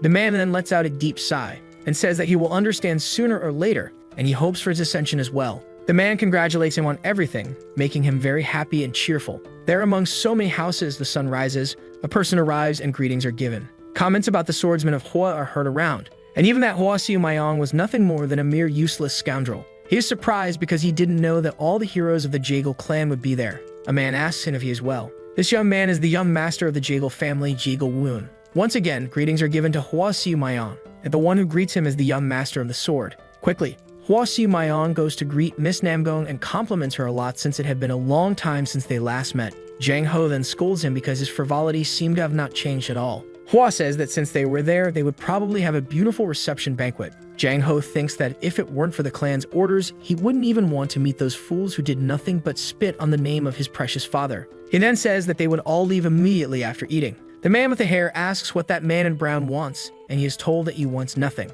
Quickly, the girl thinks about the young master Cho. The discussion becomes frantic because the young man didn't want to reveal the secrets of his business. The man gets very angry because no matter what he did, the tips for opening his establishment were not given, and this could ruin all his plans. That man says he doesn't know where the young man is from, but he could see through all his intentions. Another person arrives, and it is the brother Jung who is greeted. He is very angry with everything that was happening in that place. The boy with black hair is impressed because the old man really worked very quickly. Jung scolds him because it was very difficult to find him, and on top of that, he had decided to start a business without informing him about anything. He tries to explain himself, saying it just happened, but this is tremendous irresponsibility. Because this had never happened in the history of business, a deal had been closed in complete silence in the dead of night. The other brother argues that business should not be mixed with personal matters. The two argue, but the businessman had already given his family members some chances to consider a new negotiation. All the money of the month amounted to at least 6,300 silver coins, and the man should know how significant that amount was. He is perplexed because his brother knew how much he earned working together with the workshop. No real family member takes 6,000 like that from less experienced people. To the boy in white clothing, these seem like the actions of a thief and not of a true brother, immediately being interrupted because his family member worked very hard to acquire materials. He reaches his hand inside his long white coat and pulls out something very bright and golden, leaving everyone there very impressed by all that. Jung is quite disappointed because the deal had truly ended. The man who started the discussion quickly apologizes to the young master for having been very rude earlier. Someone arrives with firm and heavy steps and immediately asks who that young man was and why the clan's plaque was in his hands. Komokui quickly introduces himself and says he belongs to the MANHWA workshop. Then he is quickly asked to show the plaque. His sister immediately says that the young master Cho Hui was already a well-known person throughout the clan and that the emblem was probably legitimate, leaving him quite confused. Since he had just come out of isolated training, he probably wouldn't know, but later when he reached the main hall, he would understand everything. He then asks his sister if the young man had offered anything valuable to the clan, but she replies negatively, saying that his skills were truly formidable. He quickly becomes very thoughtful about all he had heard, because Shohui's hands were intact and his eyes also did not seem very impressive. So he quickly asks his sister if she wanted to deceive him because that man was definitely not a formidable and impressive martial artist. She then reveals that he had won all the verbal duels with their grandfather, leaving him very impressed and stunned. They had dueled several times and the old man was always defeated. So the elder ended up taking him in as an indirect disciple, and despite being an outsider, he held a well-respected position among everyone in the clan. His brother became very angry because he couldn't believe that this pig who hadn't learned any martial arts stance was an important and admired figure. She then asked him to return to the clan and see for himself, but he immediately reprimanded her. Cho Huai thought that since something was happening with his brother, it was best to stay around. He then said he would assume the credibility of the plaque presented, confirmed by Miss Soso, and would leave at that moment. Jung said he had been watching him for some time and felt honored to be in his presence, but he was quickly scolded for his greetings and words as Hui was leaving. He then asked what he could do for the interrupter. The man said that the plaque Hui possessed represented the name of the clan, and having it in his possession could not simply be ignored. Chun defended himself, arguing that the plaque was genuine and that Soso had already confirmed it. Jang Ho was representing the patriarchal name at that moment, and the young man would have to prove his worth. The very cute girl was impressed by this affront. The man with long hair remained silent, not saying a word. The other man with loose hair also stayed quiet with everything happening in front of him. A remarkable red orb appeared, shining brightly, saying that the child was quite interesting. And he was truly worthy of being proclaimed a true swordsman because it was very difficult to reach such a skill level at that age. No one had received such praise from the elders until now, and he seemed to like the boy a lot. He would thoroughly enjoy the destruction, leaving Cho Hui very confused and worried. The young man desperately needed to be educated by Jang Ho. The elder was quickly reprimanded as these types of behaviors were not tolerated there, but everyone was told to stay quiet because this was his true desire. He wanted a verbal martial fight right there without interruptions. The orb instructed him to say only what it said and not to add anything unnecessary. Cho Hui questioned him as the sword arts of Nambong focused on power and serenity, something the man did not exhibit. He also mentioned that his opponent was trained in acupoint blocking techniques, and while in the shadows he couldn't train any more martial arts. Although it was common for a swordsman to train their visual perception, he should not be so dependent on it. Jang Ho was impressed because his opponent knew all of that. He said that for the blocking arts, when you unleash power, you must be born with the necessary talent to feel it. There was a reason why finger arts were rare in Jianghu, and aside from not matching the Namgon family, it also required a tremendous level of talent.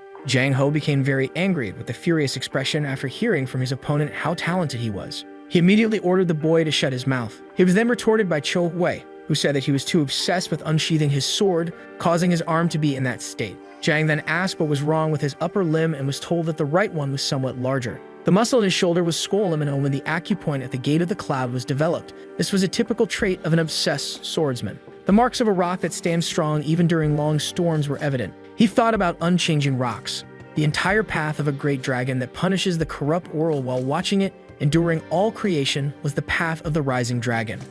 And the true nature of the heavens, which tolerated all evil despite being strong and oppressive, did not crush it. It was the celestial emperor. The emperor's path was entirely pure, and it would not return to one that had already collapsed, thought the boy. Cho Hui continued delivering words about the blue skies that looked down on the world with arrogance and the history of the sword belonging to the Namgon family. He spoke with great conviction and confidence, but he thought he was in trouble because after saying everything the sword god had asked, it seemed like he was going to get beaten up right there. Suddenly, the brash man intervened, saying it had been 400 years. Jang Ho thought his opponent was merely talking about the basic sword arts of the Namgon family, but he had lost sight of even the basics until then. He then wondered why he had become so obsessed and failed to achieve speed. Dozens and hundreds of variations of sword techniques had been used, including Hoi Young Dragon and Changnan So. To defeat him, he had spent the last 3 years training, pushing his entire body to its limits, but his heart had become more sensitive and brutal due to fear. He remained silent, not saying a single word for a while. Miss Namgon immediately noticed her brother's very formal words and was impressed.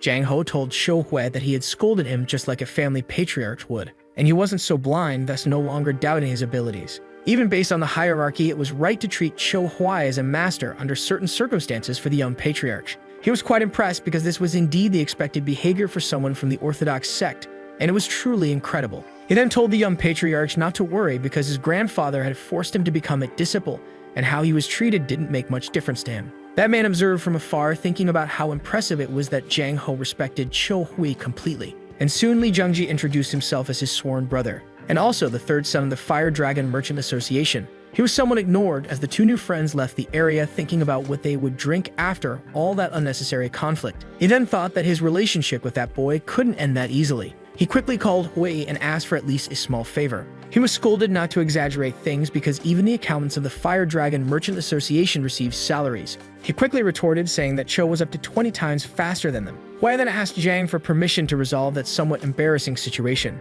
He quickly analyzed several items in a document and all their weights. He quickly pointed out that if there were a total of 82 items in the purchase record, the value would probably be 4,873 tulls. His friend then thanked him for the information provided. Huai immediately asked about the increase in purchases that month and whether there had been an increase in demand at any location. But it was all just for stocking up because the value was well below normal. He quickly became angry with that man because he was very greedy, and for that reason, he remained a mere useless merchant. He mocked him and said they would meet again soon, and ran out of that place towards the door. The person who had been watching everything saw how ridiculous and ugly it had all been. Jang Ho arrived and politely invited his new friend to the table. But soon, Gui was interrupted by the man because of what happened a short while ago. He didn't understand because, once again, there was something to be resolved. There were 82 items with different weights, as well as over 36,000 kilos of things and 30,000 rolls of fabric. He was questioned about how he had done the math so quickly, as it seemed like he was a calculation king. Even in the Javel family, which had spent a lifetime learning arithmetic from a young age, there was no one who calculates so quickly mentally like him.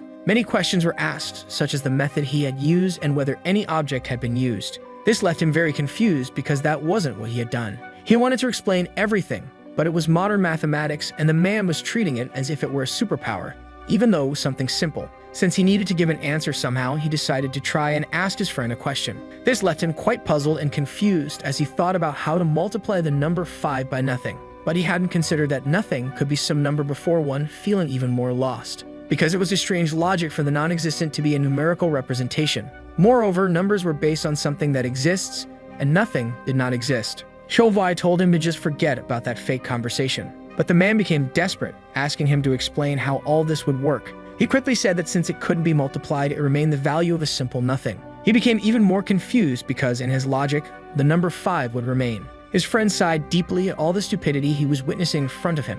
He then called him an airhead, making him even more confused than before. He tried to explain that it wasn't important to know any of that. Jang Ho provoked him because of his lack of skill in explaining things, saying it was definitely arrogant as it ignored other people's intelligence. This left him quite confused because just seconds ago, he was the perfect example of an honorable sect member, and suddenly he had changed. The man with long hair explains the existence of fanatical groups that only focused on the sword method, believing all other methods were useless. Jang Ho becomes very angry and refuses to associate with someone who uses nothing but words, as the life of a warrior who seeks only the sword leads to ascension. The two argue and mock each other. Soon the girl arrives, saying they were being very childish and should stop immediately. Suddenly, a man enters the place, saying he couldn't stay on the sidelines and asking to sit at the table as well. Kowai is surprised by who this emblematic figure might be. He was certain this was the person he had seen when he visited the Hua clan of the Sword Sect. That young man was none other than Hua Xiaomian. He introduces himself to the new visitor, giving all his information and details, making him a bit shy and causing him some discomfort.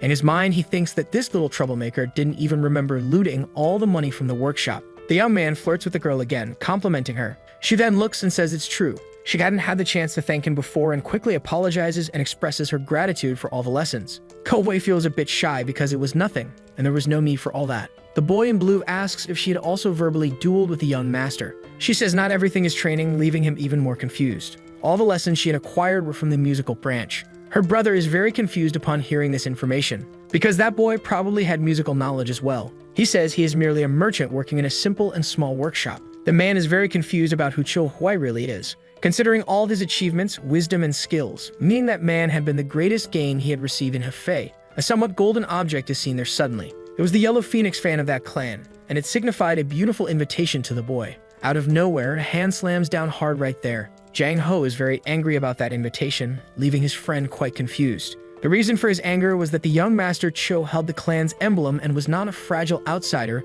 who could be easily controlled and manipulated with cheap tricks. He is immediately challenged on his words, as the law did not forbid invitations for visits, and this was quite common at that time. Jang Ho becomes even angrier, even wanting to resort to aggression, and has to be restrained by those nearby. Cho Huai says he appreciated and was grateful for the offer, but he probably couldn't accept it at that moment. This made the inviter regret it all. Jang Ho remains silent for a few seconds, calming down a bit, and he says that the atmosphere had been ruined due to some people present, so he would buy his new friend a drink another day. But if everyone was satisfied, they could leave and it didn't matter much. Most would accompany his brother. Cho asks if there is any urgent matter, and he quickly receives the information that next month they would participate in an event in Huazhen. He had heard of this before, and it happened once every 3 years, featuring a lot of art and participation from various clans with several different areas. He is impressed with what he just heard. That ancient sword deity had told him that the tomb was located near Sumsiu, and that the Hwasun clan was nearby the castle. So Cho Hui offers to go with them and says he would cover all the travel expenses.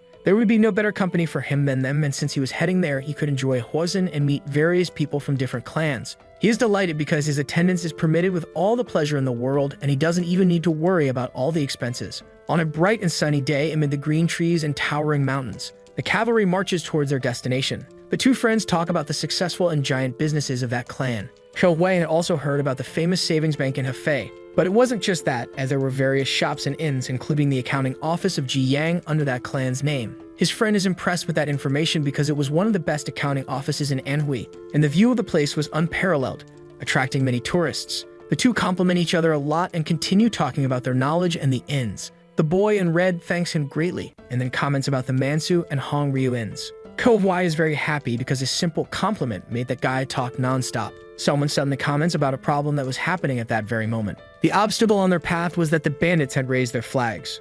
The young master asked which gang was active in that area and was told that it was the colossal tiger thieves, leaving him quite confused. He had heard that those bandits did not have much strength among the 72 groups existing in the Green Forest, and those guys seemed to be losing their minds. His brother watched him and quickly disapproved of his wild and irrational behavior at that moment. He angrily said that he had heard everything the other said. His brother tried to make him understand that the enemies couldn't be that stupid, but he simply didn't get it. Cho Hui and the brown-haired one agreed, as even with tactics or brute force, the opponents had a better chance of victory, and the martial artist world was not so safe. The boy became very angry because that piece of trash was always comparing him to the airheads from the book. Jang Ho said that there were many confused scholars just like him, as well as bad guys wandering everywhere. Amid this fight, his brother asked them to look at the flag again because there was a red bear on it. There was only one bandit gang that had this animal as its emblem. It was the team of the famous kings of the forest, the Iron Bears, who were there at that moment along with their disciples and evil bodyguards. It wasn't one of the 7 great warriors, but rather someone with a reputation to rival him.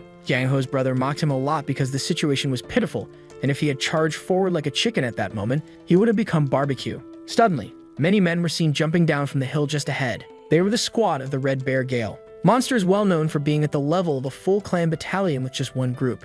They were very wicked and were approaching with bold and fearless expressions. The Great Master ordered the Namgung warriors to prepare for the battle that would take place right there. Suddenly, he advanced towards those enemies. He immediately ordered his team to kill them all without mercy. His brother allowed everyone to use the Jin Stone along with battle formations and divination spells. The battle at that moment was already underway. Many elements were driven into the ground, and they were being activated immediately amid the Great War. The young man warned his brother that if he found himself in danger, he would be allowed to return to the formation, even knowing that he might not listen. Cho Hui was impressed because that battle was on another level with the advanced form of divination energy and teamwork. In other words, it meant that they all fully understood the divination energy spell, just as expected from the descendants of Kangming. All Namgung warriors were ordered to attack immediately without mercy, and suddenly, they were asked to stop the attack quickly. Out of nowhere, a huge shadow was seen nearby. An impressive man dressed in green arrived at the battlefield looking very imposing. Cho Hui observed him, very impressed by it all.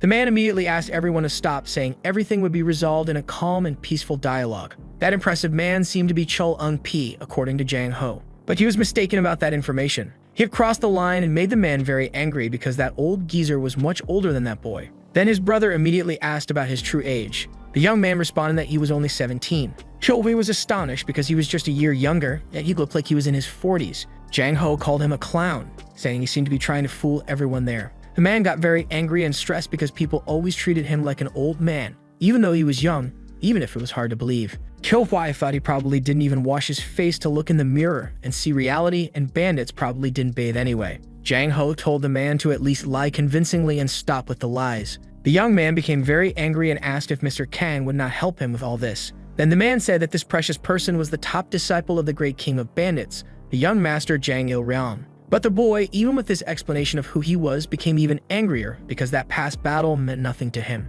Mr. Kang justified himself, saying that the information he had given was indeed true, and when he was about to state his true age, he let out a small laugh. This made the boy very angry and filled with rage. But indeed, his age was really 17. The boy then gets very excited because all the information he had given about it was true. The girl then becomes quite enamored with him, as she had a rather peculiar taste for boys. Soon, her brother arrives, very angry because the bandits were being hypocritical, wanting to talk like that after attacking. Setting up a formation required a lot of money, but what really mattered now was that the great disciple of the Forest King was there. Zhang Raong was very angry because he wasn't such an insignificant subordinate, but the brown-haired boy didn't pay much mind and only wanted to know why they had done that and if they intended to loot everyone. Mr. Kang said he knew it was foolish to start a conflict with the biggest clan in those mountains, and even knowing all that, they decided to attack, seemingly not recognizing that there was a MURIM branch less than 8 kilometers away. The old man said he was merely following the orders of the Forest King, leaving the boy quite confused by this statement. The old man wasn't to blame as the actions were provoked by the foolish little 17-year-old boy.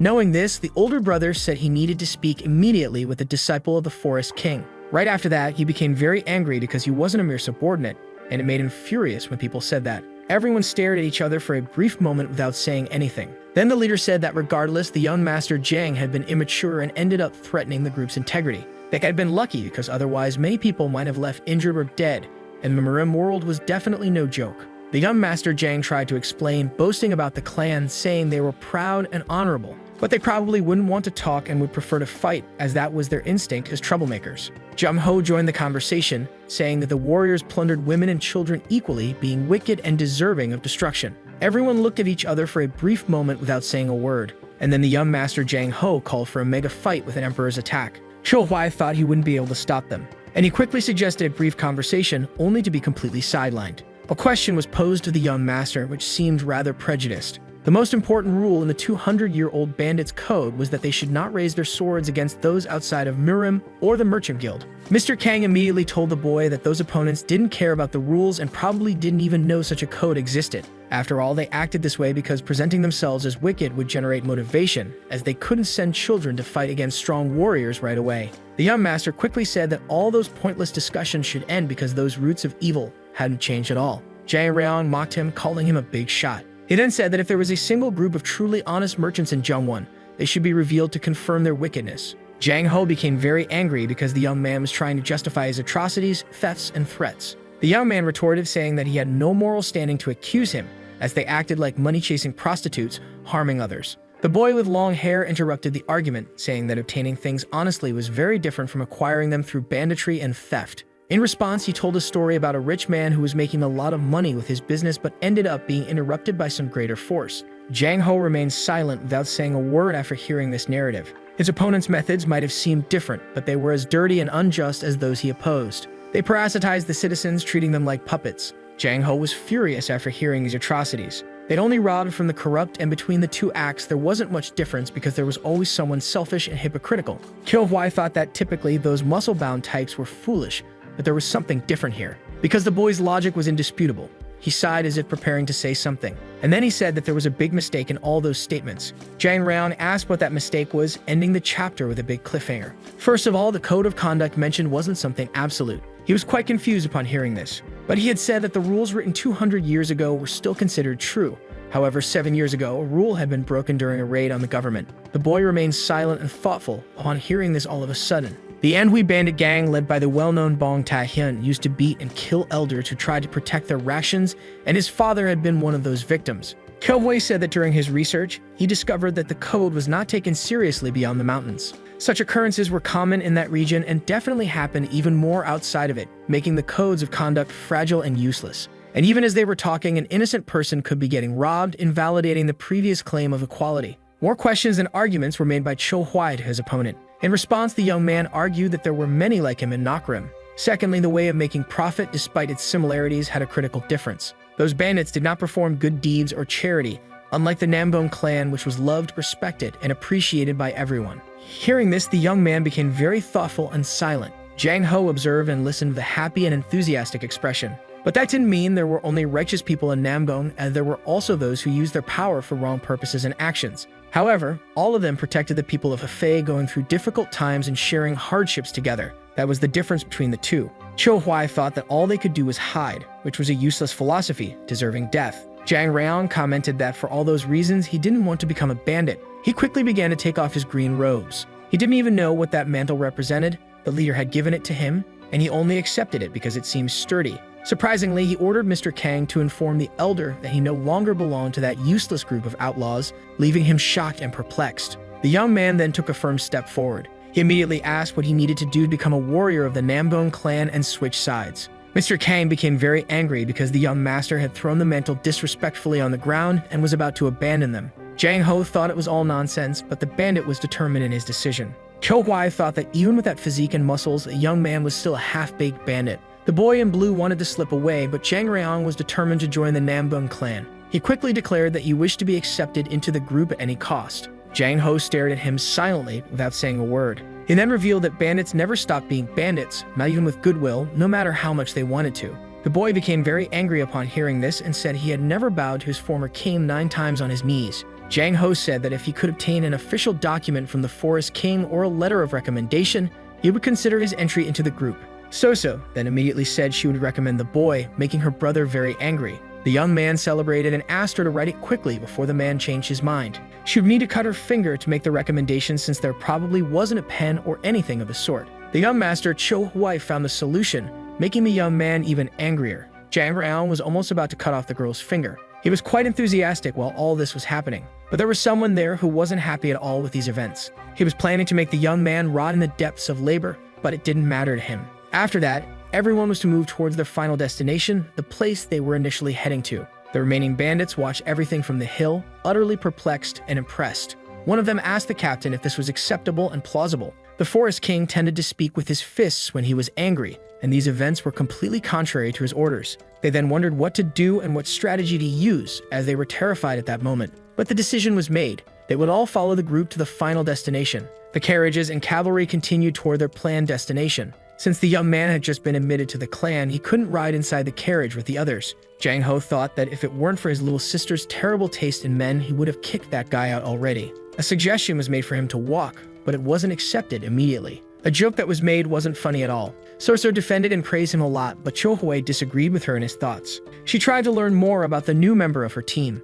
He had 7 siblings in total, and she quickly asked if the second was Li Rian. The parents of these boys had been quite lazy in naming them, as the youngest was Chil Rian. But not all of them were boys. The third one, for instance, was a beautiful lady, and probably she wasn't around, because in fact her surname was Bong and they called her Jang Sam Bong. The boy in blue laughed a lot at this immediately. The 2 young men realized that someone had noticed and agreed with each other. One of them quickly asked why the previous attack had happened and if there was a decent reason for it. He then asked for a favor, leaving them quite confused. He really wanted to participate in the event they were heading to, but he probably had no chance. So for that reason alone, he had caused all that commotion, and he apologized for it, with Cho Huai thinking hard about that useless little bandit. His brothers soon arrived, saying that the boy was now the young member of the Nambone clan and should treat everyone with respect, understanding its importance. He then asked the ages of the group and was told that except for Soso, everyone there was much older. He was about to call them brothers since he was now a member of the Orthodox faction. He started to tease Cho Huai, who got very upset. He then mocked Jang Ho, making him furious and threatening him with his sharp sword. He also teased Jagal, who became even angrier. But the only one who wasn't bothered by all this was Soso. Night fell, and the sky was already filled with many stars. 15 days after all those events, the cavalry finally seemed to reach the final destination of their journey. Soso woke up feeling quite sleepy, saying she longed for a nice warm bath. Jagal mentioned that they were almost at the first meeting point, leaving his dear friend confused by what he had just said. He then explained that because the Hwasun clan was so large, if too many people arrived at once, it would turn into chaos, so everything had to be organized. His brother confidently affirmed that they were already there. They commented about the yellow flag of the Hienmu, and they would probably have to travel with those muscular lunatics. The new member of the team was impressed by these men, as even in the mountains there were no people like them. They wore golden bands along with yellow clothes that shone brightly. Ahead of them was the young master of the Habak Pang clan, a new king of the sword, Pang Gak, philosophizing about the symbol of a man, which in his opinion was the strength he possessed. The spear, in his view, was just a subclass of the sword. Feints and false movements were cheap tricks used by the weak. 3 years ago, he had lost to Chong'un so unjustly because he hadn't used his full potential and due to his opponent's underhanded tactics, which was his motivation. Lieutenant Jagal and Nambone had arrived, putting the crowd on high alert. They arrived with an imposing presence at that location. The boy wondered about this virile man. The man approached him and offered an arm wrestling match, leaving him quite puzzled. He accepted and quickly heard provocations from his opponent. It was all nonsense according to him as he furiously struck a nearby tree. The tree fell to the ground, its branches and leaves crushed into the soil. Its trunk would be the ring for their match. The two were already ready and eager for the battle. The crowd gathered around the trunk to witness the spectacle up close. Jagal and Cho Hui commented on the antics of these fools. and Soso was impressed by this silly fight. The fight was finally underway and about to begin. Both put in a lot of effort, giving their all. Something shone on the boy's golden fist. This gave Shin of Wang much more strength than usual. The boy was very angry because his opponent had just used Ki, calling it cowardly. All of the boss's employees were disappointed in him. They couldn't believe it and were quite disheartened. He then asked for a rematch but was refused. Cho Hui and the purple shining orb were impressed because the boy was a descendant of the Airheads. Throughout the many MURIM clans, there were few that focused specifically on brute strength, and right there was a fine example. Cho Hui wondered whether brute strength was more important than internal Ki. There was no concrete answer to this question, and that's why it had been the longest debate since the beginning of verbal martial arts. The main focus was the balance between both factors, which was why they could not surpass the great, impressive, and talented Shaolin. Moreover, their biggest problem lay in their inferiority complex towards spears. Thus, they had an unhealthy obsession with the sword martial art. Based on the information Cho Hui received, he thought that all those techniques were just baseless rumors without any foundation. This was confirmed as Zhang Fi of the Chak Nation had trained his whole life to fully understand the use of the spear. It was a fact that swords had numerous advantages, but there were even more powerful weapons. The reason so many clans used swords in Jianghu was that most styles originated from techniques using the fist, and a spear was unsuitable for that. Even with this information from the purple orb, Cho Hui remained in great doubt. He thought that if a man called the god of the sword didn't believe in his own weapon, it would be hypocritical and make no sense. But that wasn't true, as the fist technique had revolutionized things, leaving aside the bows and arrows that were quite popular and widely used. Jiang Sambon and the Shaman clan incorporated his Tai Chi into the spear because it was impossible to harmoniously incorporate it into the sword. This all meant that the sword wasn't actually the most powerful weapon, it only had fame due to cultural effects. The boy with the headband asked Cho Hui if he really thought that little sword was better. Cho Hui turned around, startled, his eyes wide open. Jiang Ho immediately intervened, telling his brother to ignore those ridiculous and unscrupulous remarks. Shin of Wang didn't need to go to MANHWA to finish the fight from 3 years ago because it could be done right there at that very moment. Jiang Ho mocked him, saying that he had lost to the apprentice warrior of the Namgong clan and didn't have enough confidence for such a difficult challenge. Jekyll gave him a valuable life lesson, saying that life always had its ups and downs. The boy became angry with him and asked them not to get so close, slapping his hand. He had lost to that witchcraft last year and had been trapped inside the Palace of 9 Illusions for 3 consecutive days without even being able to drink water. Just thinking about it made him want to fight mercilessly. Jekyll then asked him why the Dang clan wasn't there. He replied that they would be staying somewhere else, having left some time ago. He then decided to leave, as he was sure the Sima clan wouldn't participate this time. The day was clear with plenty of clouds in the blue sky. Some people were seen in the distance near a steep, tall hill. Cho Hui then wondered about the lives of these people. The black-haired boy mocked Shin of Wan. Shin got very angry and tried to retort but failed. Soso then commented that the next event would have to be hosted by one of the 5 great families. The cheeky boy quickly offered her a ride on his back but was completely ignored, receiving a harsh rejection. They then started a general comical fight. Jiang Ho watched it all with great disappointment, calling them idiots and weaklings. Then he quickly ran towards the top of the large hill. Shin of Wang said it would be a great battle, so everyone started running, not wanting to lose first place. The stairs were immense and very steep, leading to the top of the tall mountain. Cho Hui and Jekyll were impressed by what they saw. At the top of Mount Hua, there was an old man welcoming them and expressing his heartfelt gratitude and hospitality. Jekyll Woon then introduced himself, paying respect to the elder of the Mount Hua clan. The elder remembered the boy, as did anyone who had witnessed the event 3 years ago. He then invited them all in to rest after their long and tiring journey. Many people were there at that moment. Everyone greeted each other with great respect and harmony. Cho Hui distanced himself from them and went to another corner of the place. He walked around with lightness and calm, surrounded by the large trees with pink flowers. He thought about how small, elegant, and peaceful the place was. The plum blossoms endured the dry, hostile cold, and when they began to bloom, it marked the beginning of spring with a unique scent. The boy in blue soon arrived, also praising the place greatly as he imagined things to do there. Cho Hui was surprised to see Jiang Raon drinking alcohol, even though he was only 17. But it didn't surprise him much because such behavior was typical of a mountain bandit. That said, the boy wanted to know who Cho Hui really was, as he thought he was from Namgong. Cho Hui replied that he was just a mere merchant, leaving the boy quite confused with this information. He continued with a series of questions and speculations about the merchant. He also said he was hungry after all the climbing, commenting on the difficult cuisine of Jianghu.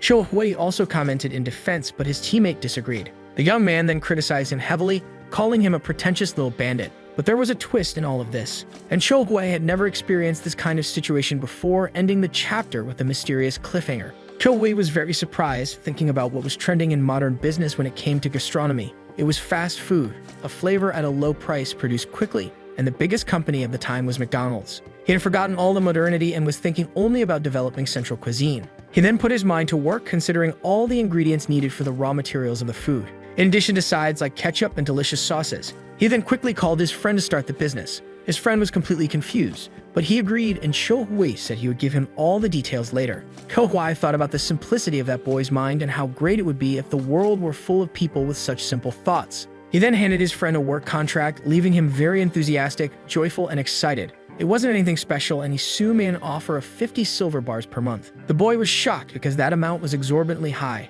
He questioned his new boss about the amount, who didn't hesitate to confirm the information. The former thief also asked questions about the new job he had just gotten, making some guesses. But all he had to do was stand right there, and he received this information with much shock and surprise. Cho Hui then told him he would learn much more over time. Someone arrived, and it was probably the strongest rising martial artist in Jianghu, the young dragon of MANHWA. He wore a beautiful white robe and walked forward with an imposing presence. Cho Hui was impressed because this guy was truly different from ordinary people. The art of flourishing energy was well known, and the only energy arts that train the natural central energy were the taking cultivation technique. After receiving this information, Cho Hui asked if this technique was better than the Grand Celestial Sword cultivation technique he had learned before. The clan leaders then greeted and praised each other. The young dragon of MANHWA complimented Jiang Ho, saying he was very impressed because his friend Sky had changed significantly. Even hearing this, Jiang Ho thought that Guy was the one he hated most on the face of the earth. But he was also a human who had fallen into the deep pit of arrogance. The celestial red orb said he had great talent and was now intoxicated by his swordsmanship,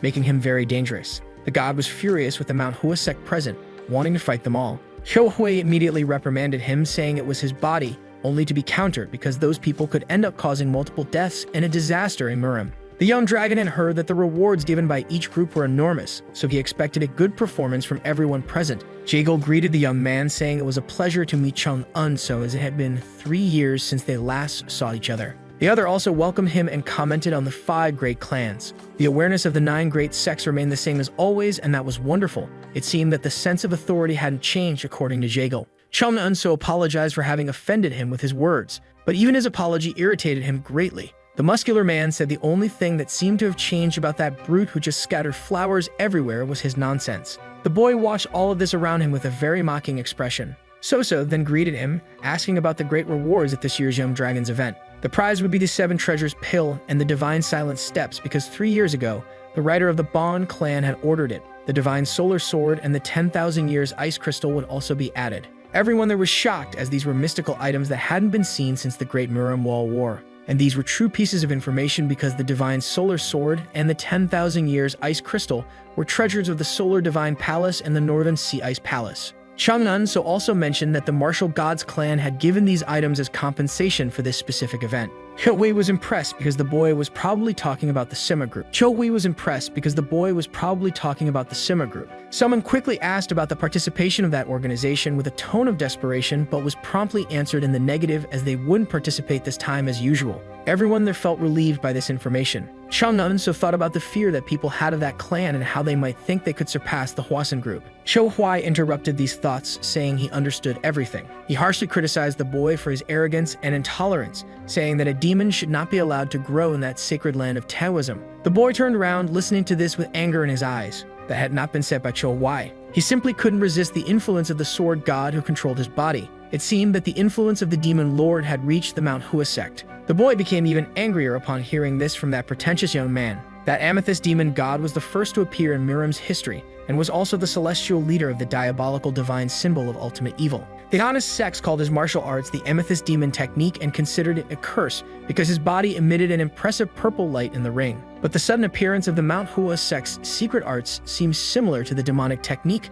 too familiar. Rumors had spread in absolute secrecy. The MANHWA sect had even gone to different sects within Jianghu to verify the so-called divine technique. After a thorough examination, the wise senior Iliang confidently stated that the technique was undoubtedly original, well-crafted, and contained not a trace of magic. Chung Un so, after hearing all of this, said that Cho Hui was bold to bring up a controversy that had been resolved over 100 years ago. The god tried to fully take control of the boy's body, but the boy resisted, as that blessed body was his. Jaegol then intervened to put an end to the situation because the day was beautiful, and there would be plenty of opportunities to duel in the near future. Chung Un so then asked the boy to reveal his true identity. Jiang Ho introduced him as merely a guest of the Namgong clan, still quite inexperienced. Cho Huai became very angry because, in just 1 second, he had been turned into a useless figure by the sword god, and he quickly tried to calm him. Jekyll said that since the greetings were over, everyone could go to their accommodations. Night had fallen over the mountains with a dark sky full of twinkling stars. Then the person was seen standing in front of a house amidst the darkness.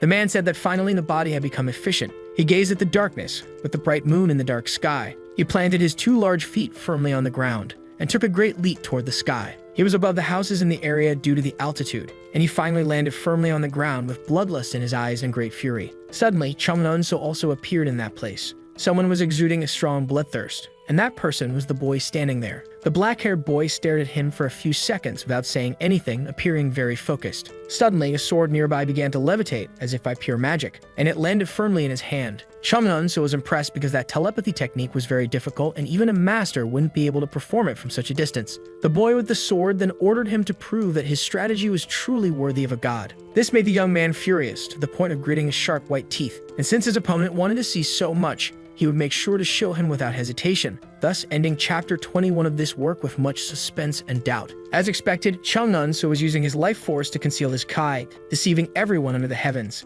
and his nature hadn't changed. The technique was definitely the 4th form of the twin flame. He became very angry, wondering how that little man knew about the trick of the twin flames. He wouldn't be able to block the blade using only the 4th form. The black-haired boy began to extend his hand, preparing his precise strike. All the magic bullets began heading toward his opponent. The powers of the celestial floating sword and the heavenly sword Mihir were being used at that moment. Chumnunso observed everything with total despair and anguish. His eyes expressed immense rage and anger. He then used his technique, the style of the 24 blossoming blades and 1,000 concentrated aromas. Despite all his magic, his opponent's attack was closing in. He looked at it in desperation and was hit hard in his body. His opponent had destroyed his twin flames, and now he had every reason to fight against his true self that had been hiding. He declared that the sword of MANHWA would not be evil. The black-haired boy was still uncertain about this. Meanwhile, he did something with Chumnunso's body. The blade's magic was drawing closer. Chumnunso screamed in extreme pain and despair from the attack. Now he probably wouldn't be able to fight against the will of the god,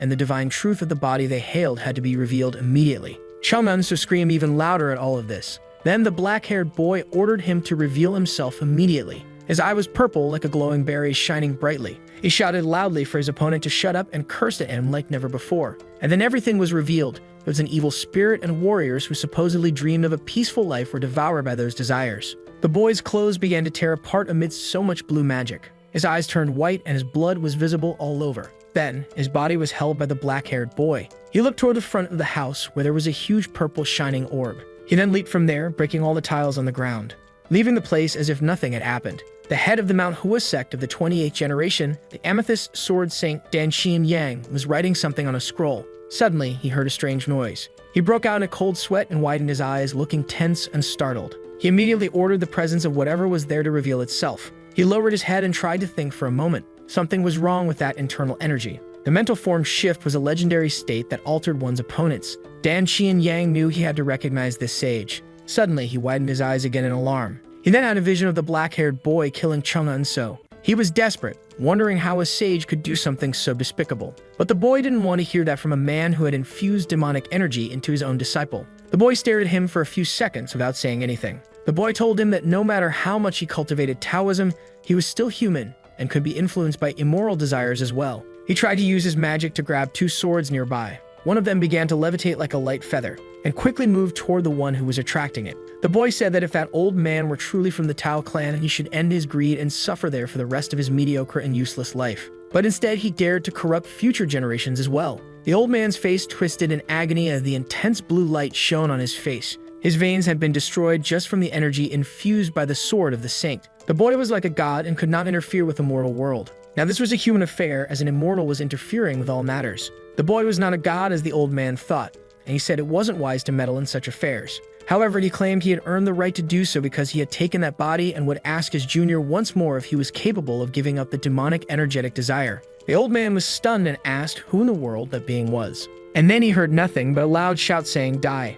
He widened his eyes after hearing this. The entire building he was in began to split in half and collapse. A massive explosion was seen right there, and it seemed to grow larger and larger. The old man was in his final moments of life, his eyes wide open. And then he realized that everything seemed to be just a mere illusion. The boy issued several warnings about his actions as well as many threats. He then thought that in all the history of MURIM there had only been one swordsman who displayed such divine power, and he was the celestial warrior with no weaknesses. He immediately thought of the god of the sword. Despite the boy's warnings, he continued to be intoxicated by demonic energy, unable even to grasp the teachings of the MANHWA sword. The scent of the dark plum blossoms alone was enough to sustain his arrogance, and he would only achieve true enlightenment by abandoning the eagle he carried. The old man then began to hallucinate, thinking of the dark plum blossoms with a golden orb near him. In the dark night, the remnants of that orb glowed. Many fragments could be seen without any effort. The orb was on the old man's chest, surrounded by various lights. He firmly closed his eyes and began to focus on all the magic around him. The boy said that the dark plum blossoms had finally bloomed.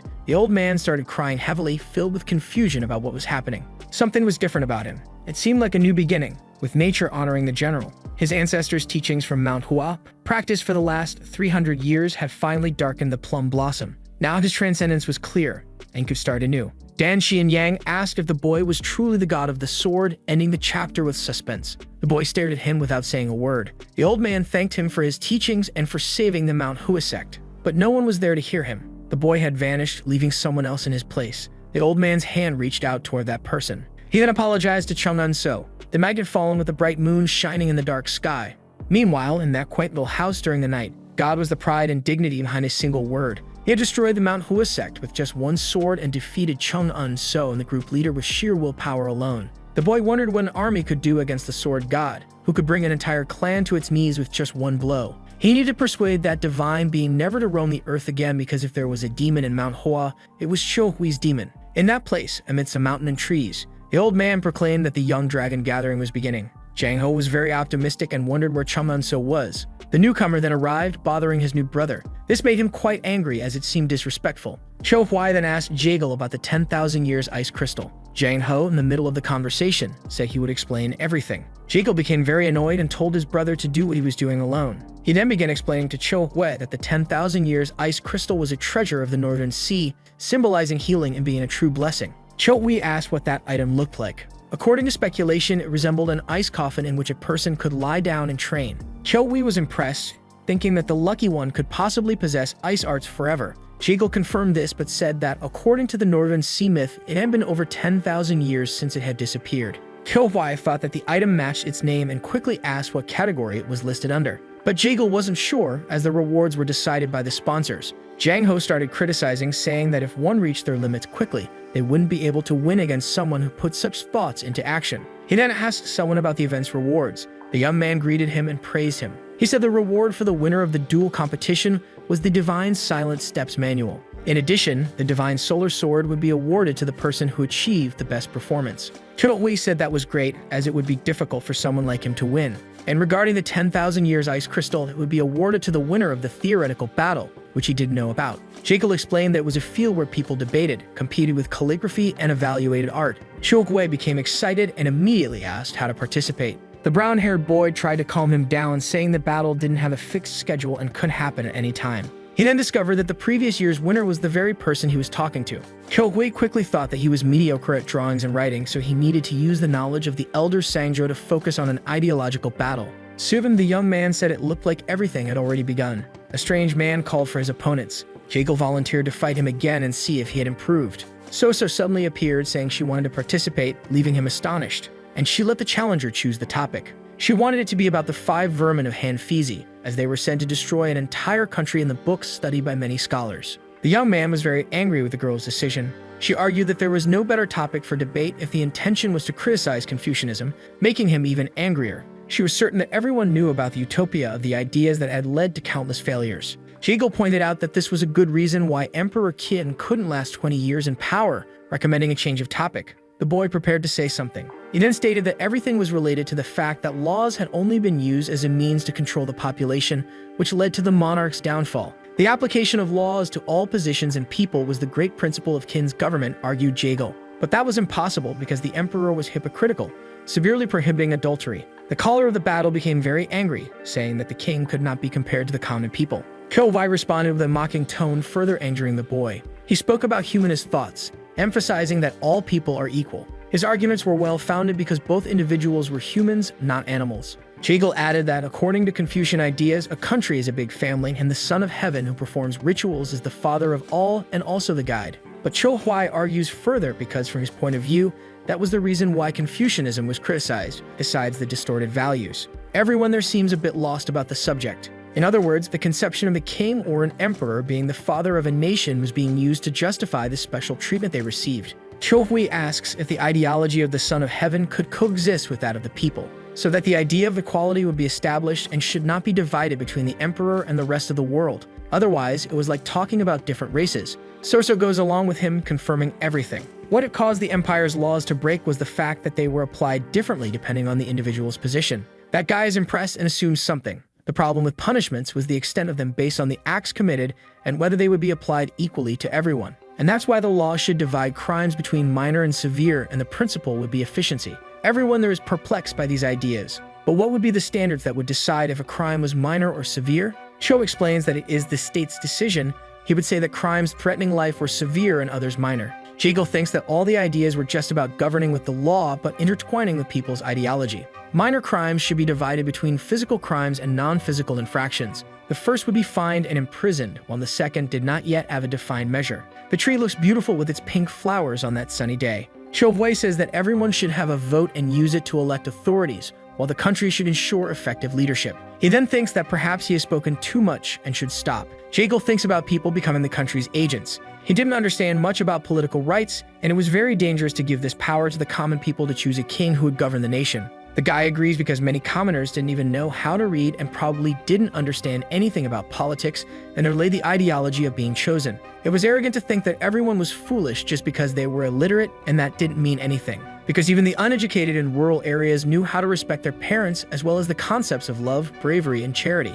And it was bold to call them ignorant and label people as stupid when they struggle to be taught. It's a poison to be avoided. Kyo Huai then thinks that even though he was the one who said it all, it seemed pretty cool. The guy gets really angry and says he wants to compete in calligraphy, leaving Cho Hui nervous and feeling doomed, thinking he must surrender his honor so easily. The old man with the giant beard says he would take care of everything. Kyo Hui feels very relieved and asks him to go ahead. The bright red ball then appears and he starts thinking about what he would write. Jagle says that he would also like to compete, and the topic would be the first page of the songbooks, the great song of the kingdom from the decade of Wen Wine. Kyo Hui thinks about that time and asks if he could borrow a brush. Jagle orders the equipment to be brought immediately, and his command is followed. He sincerely thanks for the gesture. Cho Hui then begins his work quickly. The tip of the brush glides like soybean oil on that paper. Everyone watching was stunned. Jagle wonders how someone can achieve such a level of knowledge and skill in literature and arts at 20 years old, as it was almost impossible. He lost the battle, leaving everyone amazed as he hadn't even lifted the brush yet. The boy in black also surrenders, asking for his opponent's identity.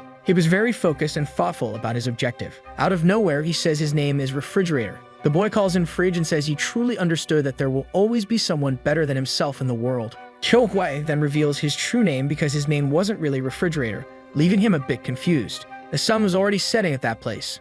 Night soon fell. The white-haired boy thinks deeply about something very quietly. His master then arrives, asking if he was okay. Then the little boy starts crying a lot. His leader comforts him because there was no reason to hold in all the anguish. He knew how it was for a martial artist to lose all his inner strength, but the boy says they weren't Namgung's techniques. So the advice was for him to forget everything and not think about who that man was that harmed him beyond revenge. He says he will train until he can no longer stand. His master looks at him without saying anything. An orange light suddenly appears at that place. That was probably the materialized sword, as the highest level had been reached. The smell of plum blossoms was also noticeable. Dan Qian Yang says that even with that technique, he had managed to defeat that mysterious opponent, leaving the boy perplexed upon hearing this. He then explains that the man was closer to a god than a human and grudges could not be held. The sun was already beginning to rise in the city. A huge hand slams hard on the table. Jang Ho learns from Jagle that someone had given up, making him very angry. That guy was a coward for running away. Kobai thinks that the sword god had used all his maximum power and the breaking of the spirit was obvious.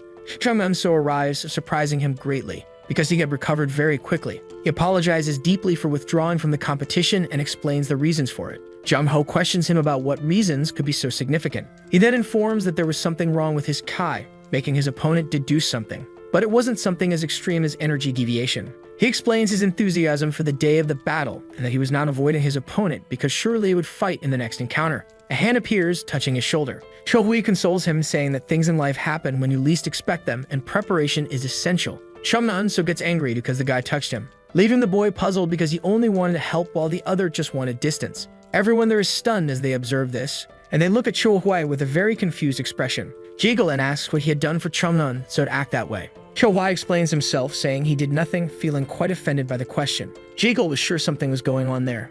The guy in yellow suggested beating, but it wasn't Cho Hui, it was the sword god. He hadn't done anything at all. Jang Ho couldn't understand any of it. That guy was a genius who fought against the clan chief and won. A musician capable of mesmerizing Soso. Also a mathematical genius who could dominate Jiggle. A thinker capable of bringing various questions to scholars. In addition to being a great writer who moved others with his words. But who exactly was this guy? Cho Hui says he would be leaving the mountain at that moment. Jiggle is surprised because it would be very sudden. Jang Ho mocks him, saying that the duels hadn't even started and the guy was already running away in fear. He then says it would be obvious his lack of interest in seeing him, as he wasn't crazy, leaving him very confused. Because it wasn't what he expected. And soon he says that there are things you can learn even without participating in the fights. Cho Hui then walks towards the guy sitting at the table. He then calls him Manager Jang, leaving him puzzled. But this title was used because he was in the middle of business, and it was part of the work contract. He then takes out the document from his clothes, and sees that it was probably a ranking confirmed by his boss, who also mentions the possibility of promotions and salaries. This makes the boy very excited while he wonders if that little boy would keep smiling when he learned about his duties. He instructs him to settle in the Nambone clan, as he didn't know when he would return to Hefei, and letters with all the orders would be sent in the meantime. Jang calls him brother, but is immediately reprimanded because Cho Hui was his boss. The two are very happy with the new titles. Cho Hui then thanks everyone there because many lessons were inherited, and Jang Ho agrees with his departure, saying that their reunion would be in Hefei. But he asks about the 10,000-year ice crystal, leaving the boy deep in thought because he wouldn't be able to carry something so heavy and large on his back. So Cho Hui makes a request to the Nambone clan, which is accepted by the leader, but they needed to authenticate a person to receive the item first. Jiggle immediately commits to this, leaving the little boy very grateful. Amid the high mountains on a cloudy day, he was in Shaanxi in Gangwon County. He calls upon his sword god, because the divine being had been silent for 3 days, and it would be very difficult to know where the sword tomb was. Suddenly, a foot stomps on the ground with extreme force. 3 intimidating men are spotted. Cho Hui runs, very scared and tense, but those guys were very familiar. They looked like the Red Bear Wind Squad.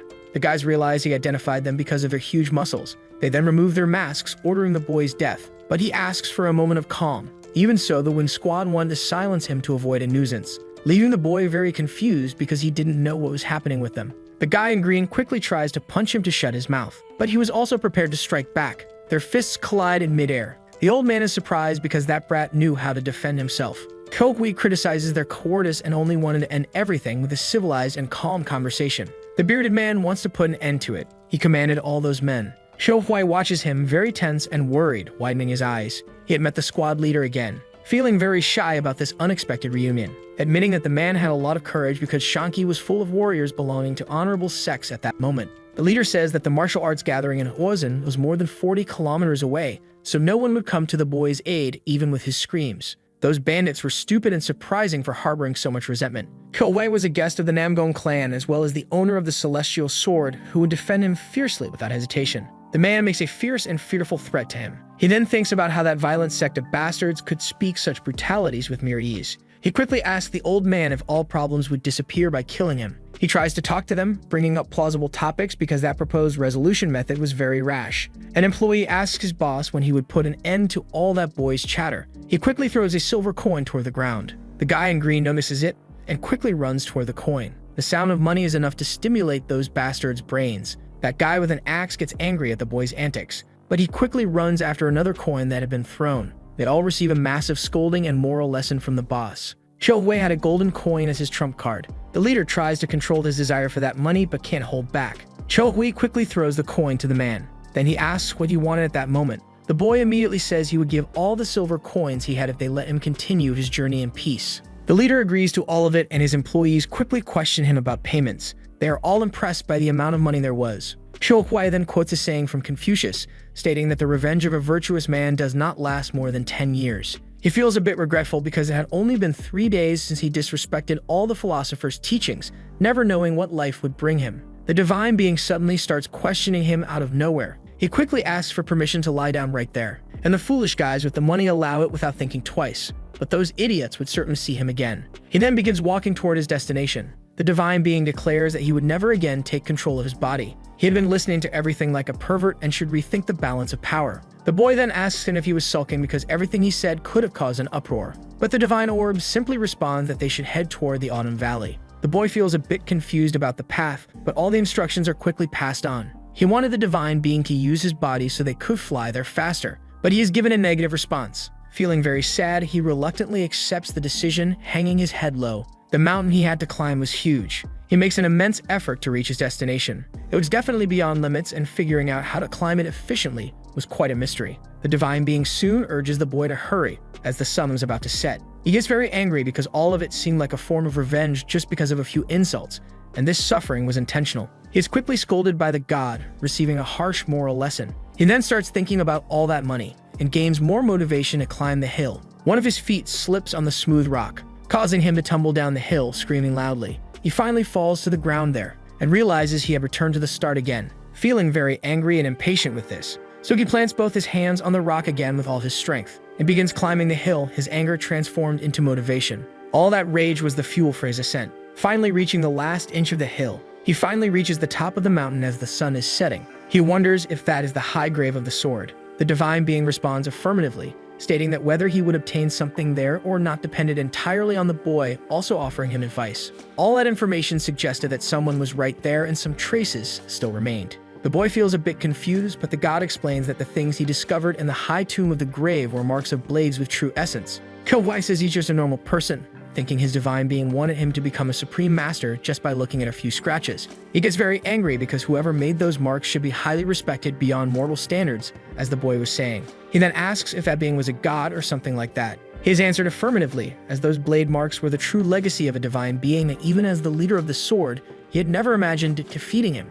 In MURIM, the word perfection didn't exist, but the god's swordsmanship was perfect. The question was how the son of a mortal man could demonstrate such mastery. Kyohwai then asks how good he was. He looks at the ceiling of the cave he had entered, and is told that he would have no chance. The sword god then asks if he was capable of reading ancient languages because he had made a copy for scholars, and no one had been able to understand it. Kyohwai is very impressed by what he sees, because on the walls were written various formulas and physical calculations with constant fall velocity and gravitational force depending on weight. The person who had left those traces was undoubtedly from the modern world and also Korean. The sword god is perplexed because the being belonged to the same world as Kyohwai. He then asks when he discovered that cave. That ruin had existed for at least 1,000 years, and a person from the modern world had already been there, besides the fact that all those researches should have been in history books. The sword god also wondered about this because it was really strange that such an exceptional swordsman had no name recorded in Janghu. Kyohwai asks about the last sword mark he had mentioned earlier. He is then asked if he hadn't found it strange, the terrain in the Kuhu Gorge.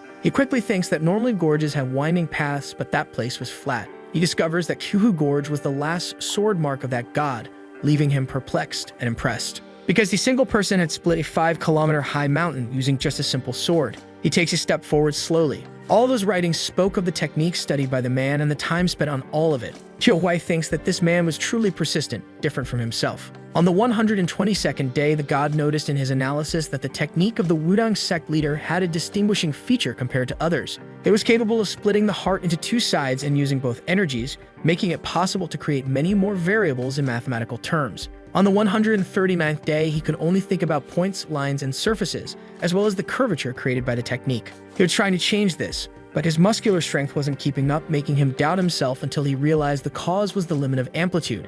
On the 181st day, he pondered about physics and whether there truly existed a human body capable of using these calculated values. What remained was to train his own body to be able to apply these formulas. On the 487th day, he realized how weak the human body was, trying to see how many attempts it would take to hit the points he had marked in front of him. The exact number was 7,264,220 attempts, taking 2 years to discover, concluding that a weak body would be incapable. After reading all of this, Kyohwai is impressed and astonished, doubting the mortality of the man. On the 4,685th day, he realized how foolish he had been to remove factors that physics could not explain, concluding that Taoism and Buddhism existed because only through physical training was it impossible to gain complete control of the body, requiring the study of the mind. Only in that world could he divide his body as small as particles or become as vast as the universe, finding peace. Only in that place could swords, lines, and all the movement of physics and figures be perfectly manifested. He realized that the boundaries separating the world and the mind had disappeared because even without eating or breathing,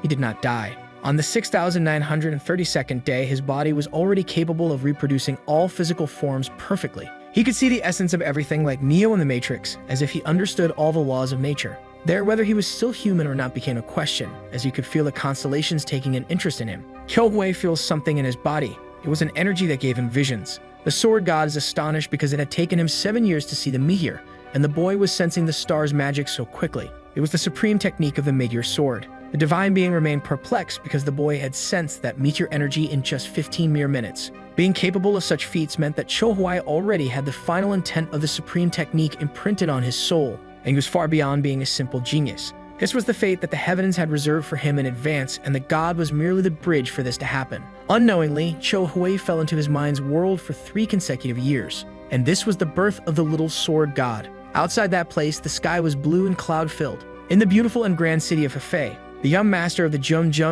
clan mansion is seen there, waiting for a man on horseback who was already approaching. He then asked him to remain calm and cautious, because the celestial carriage was worth a lot of money, and it was necessary to handle it with care. The man apologizes and is quickly reprimanded. Jum quickly inspects the carriage, and then climbs aboard, settling in to depart. His intention in buying the carriage was to reach the Hefei Inn. On the way, he notices something that greatly impresses him. It was the sacred hall of the Cho clan. A girl then greets him warmly with hospitality and respect. He then asks for the 6-layer bread and the pure black water. She responds politely in the affirmative. He was very happy to have come to Hefei. His order cost 99 iron coins. He pays it with just 1 silver coin, leaving the girl grateful. The sandwich was beautiful and very well made, apparently. He quickly devours it, amazed by that otherworldly flavor. Then he tries the liquid from the bottle, becoming even more impressed by that delicious taste. The flavor was incredible, and the price very cheap. He returns to his carriage, enjoying the delicious drink. A massive and imposing structure is seen along the path. It was the magnificent and grand Hefei Inn. The lights of that place could dazzle anyone who looked directly at them. Many people were there with happy expressions. Jum is left in awe of it all. He observes the celestial carriages, which were very rare. The young master Siu Moon is warmly welcomed upon arrival. The women there were quite attractive, according to Li Junfan, better known as Bruce Lee. Jum thinks that the name of that guy sounds like that of a great fighter. Han Jumbo welcomes him and quickly asks if he wanted a fated meeting, leaving him quite confused about what that meant. The encounter was with a beautiful woman, and he wanted to take him there. He then asks one of the employees to take good care of that celestial carriage, but one guy gets very angry for not being allowed to do so. Jum had already heard about denied entries, such as the young master from the Pang family of Hebei. Hyung Nim gets very angry for not being allowed to enter the place, cursing the guy who was in charge, leaving him in a tough spot, quite furious. He soon threatens to kill him if he doesn't go home. Then a footstep is heard. Manager Jang arrives but is not informed of the ongoing issues because he doesn't need to worry about them. Jum thinks that guy looks quite strong. Jang threatens to break Hyung Nim's face if he doesn't head home. He runs off in a full sprint. The manager quickly announces that it's past 7 and no client would enter for free. Jum is impressed, assuming that before 7 o'clock, he would have entered at no cost, asking his guide, who replies that this only applied to women, not men, because any ladies who arrived before Jinchi received snacks and 3 bottles of rice wine completely free. Jang pays close attention to the conversation between the two, and then quickly calls Jumbo over, asking if that guy wasn't a bit suspicious, but is told that he arrived in a celestial carriage, making him ponder silently for a moment, and quickly says to take the guy inside. Inside the place, there were many colorful lights, a lot of music and people dancing vigorously. Dozens of people were there at that moment. Jumbo asks if Jum wants to be taken to the love room, but since it was his first time there, he decides to get a table to observe better. The prices of the tables also varied a lot. Many women were seen dancing there, and the closer the table was to the stage, the more expensive it was. Jum likes the idea of being taken closer to the girls. To drink, he wanted some rice wine. But Jumbo doesn't quite agree, as a table like that required at least 2 bottles of winter's frozen liquor, leaving Jum very impressed because that was very expensive. The music and the lights seemed to grow larger and larger. A guy announces that the young master Siu Moon had ordered snowflake wine, increasing the venue's volume. The girls soon bring the drink to him. It came in a gray bottle with designs. A man wonders who the heck that guy was. All the girls surrounded him, throwing themselves at him. His laugh was one of great happiness with all of it. The girls gently ran their hands over his body, leaving Jun furious with that. He quickly orders 2 bottles that would cost 120 gold coins. He accepts nonetheless and orders the waiter to bring them quickly. Zhang watches all of this attentively. The girl tells him that she is busy at the moment. She had to go immediately to Jun table. He would pay her 1/10 of the bottle price. She quickly gets excited about the high payment. Jun didn't even take a month to spend all this fortune. Meanwhile, in the Grand Mercantile Group of the Cho clan, the leader was entering the place. Kyohei asked them to stop all those formalities. Everyone then sits at the table with the leader, who soon asks why the expansion of the grand treasure of frozen stone hadn't been done, being told it would likely fail. He is left very confused because the investment was enormous, quickly asking for explanations. Then he is informed that the larger the scale of the frozen treasure, the more its effect would diminish, even with the 10,000-year crystal. He doesn't know what to do because the production limit was only 750 kilograms per day. Qiuhui thinks about the first law of thermodynamics, feeling like a fool for forgetting it as demand was increasing drastically. He quickly asked about the pure black water, which was right there in front of him with the old man. He then tastes the dark beverage, rejecting the flavor because apparently it was worse than before even after testing various hot springs that month. The employee is saddened and is quickly ordered to write 20 pages of reflection. This makes him cry, falling into total despair. Meanwhile, at the inn complex, Zhang brings news about the doubled sales increase. Impressed, he had initially planned to hire the guy as a responsible doorman. But, in truth, he turned out to be a sales genius, learning 10 times faster and being the best at catching fools. Thoughtful, Qiuhui decides that it's not easy to make Coca-Cola from complete scratch. Zhang had something to say in the meantime, and it was about the 10,000-year ice crystal from the frozen palace of the North Sea. Qiuhui becomes quite curious about the subject. Zhang then asks if they could invite a master who had learned the frozen techniques, because he didn't understand why Qiuhui was so fixated on the treasure. Simply giving permission for them to train the arts there would open many doors for the ice business. Qiuhui is impressed by his employee's brilliant proposal, ending chapter 27. He feels ashamed of himself for the things he was doing with the 1,000-year-old freezers from the Northern Ocean. He couldn't believe he had mocked Zhang, calling him an idiot when he was a real genius. Quickly, he asks if anyone there wanted to go to the North Sea. Everyone remains silent and very pensive, because the North Sea was a very distant place, taking half a year to return, especially for the older ones. Qiuhui then offers 1,000 gold coins to anyone who could find a technique to create ice. Zhang says that under those circumstances he would go, but the leader wouldn't allow him to go because he needed him to ensure that the Haben Hall remained stable. He then thinks about whom to send on the mission. Soon, he asks the old man about the fools, leaving him quite confused. He was referring to the guys with red beards, discovering that they had been confined in the house's prison for 6 months. He orders his employee to fetch the men quickly. After a few minutes at the Red Mansion, the old man finally arrives with the men, leaving them outside as Qiuhui wanted only their leader to enter. A man slowly enters, carrying an expression of complete physical and mental exhaustion. Zhang looks at that man closely, astonished, because that guy was Mr. Kang, his former leader. He collapses to the ground, crying profusely. Zhang tries to approach him to help, asking what had happened. Qiuhui reprimands all those tears and calls him over. The boy thinks his brother only acted this way when someone threatened him. That old cripple gets close to the table and is immediately ordered to go to the North Sea. Quickly, with his head down, he tries to justify himself. It seemed he still wanted to live off mandu, because that's all they were fed every day. Qiuhui promises him that they would be freed once the mission was completed. This makes Mr. Kang accept without hesitation. He threatens him in case he hides or flees. Mr. Kang curses him in every way, saying that if it were possible, he would have done it without thinking twice, and quickly states that it won't happen. Meanwhile, in another place a little far from there, on those well-known and enormous stairways, Baek begins to brood over something. He thinks that 3 years ago, he should have destroyed the 10,000-year ice crystal because nothing Qiuhui did was normal. All of his inventions had even caused government officials to lose their jobs. Because of such actions, even the delivery workers and escort agencies were suffering. In addition to having created a new concept of carriage called a car, along with establishing a brewery, Qiuhui had also built a cake shop that sold black water and 6-layer food, dominating the food industry. And every time he started a business, those signs would sway. This was why so many people flooded the Namgong family residence like a great wave, almost impossible to stop. But there was one thing that made him angrier. Suddenly, a girl arrives with food from the Cho clan's restaurant, which he had already been craving. He grabs the bottle with the drink and reveals that he is the most addicted to those exotic foods. A boy arrives announcing that some people were there to talk, leaving him quite puzzled. The most likely reason was about the inns. He had even forgotten all about it, but there was one more thing to be revealed. The young master of the Hua family's sword sect was also there at that moment. That group had been bothering the old man frequently, making him very nervous. And there was still more to be said. Jiggle was also there, but he did need permission to enter as it was a personal visit. The boy reveals that he hadn't come as a friend, leaving Baek very curious about this. The boy in blue then says that he was there as a junior inspector appointed by the MURIM Alliance. The old man quickly decides to receive his visitor, being supported by his employee in this decision.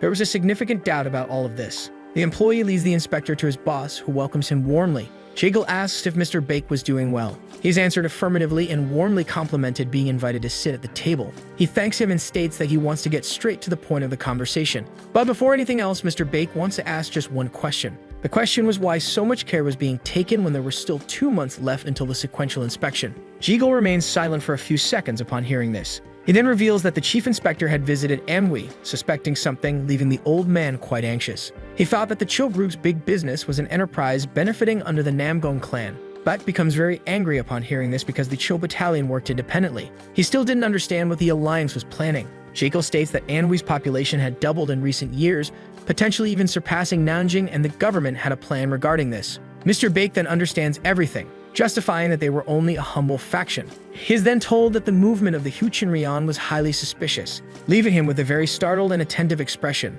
To them, Anhui was now a battlefield where they could risk their lives, creating an opportunity to become the best among Sampection. However, the Cho clan's business was still in a gray area on the scale between justice and evil, with the alliance wanting its fortune. Mr. Bake considers the inspector's proposal very carefully. Whoever controlled the largest business in Anhui wasn't under the alliance. In the worst-case scenario, the Namgong clan would have to manage Huchinrian alone. Jekyll knew it was difficult, but the old man needed to make a quick decision. He then asks how much time they have. The inspector reveals that the group of spies had been annihilated and the alliance was currently blind, with time running out, ending the chapter. Mr. Bake then slams his fist on the table in anger, thinking that this situation was almost a declaration of war since they both knew about the espionage activities. He then says that he will call Cho Huai to decide the matter immediately, being told that he had already been summoned by the alliance and would arrive soon. Feeling very pensive and with a worried expression, someone was there in front of the temple. It was the leader of the Just Sky along with Cho Huai. The two meet with another person, who quickly calls them to follow him inside.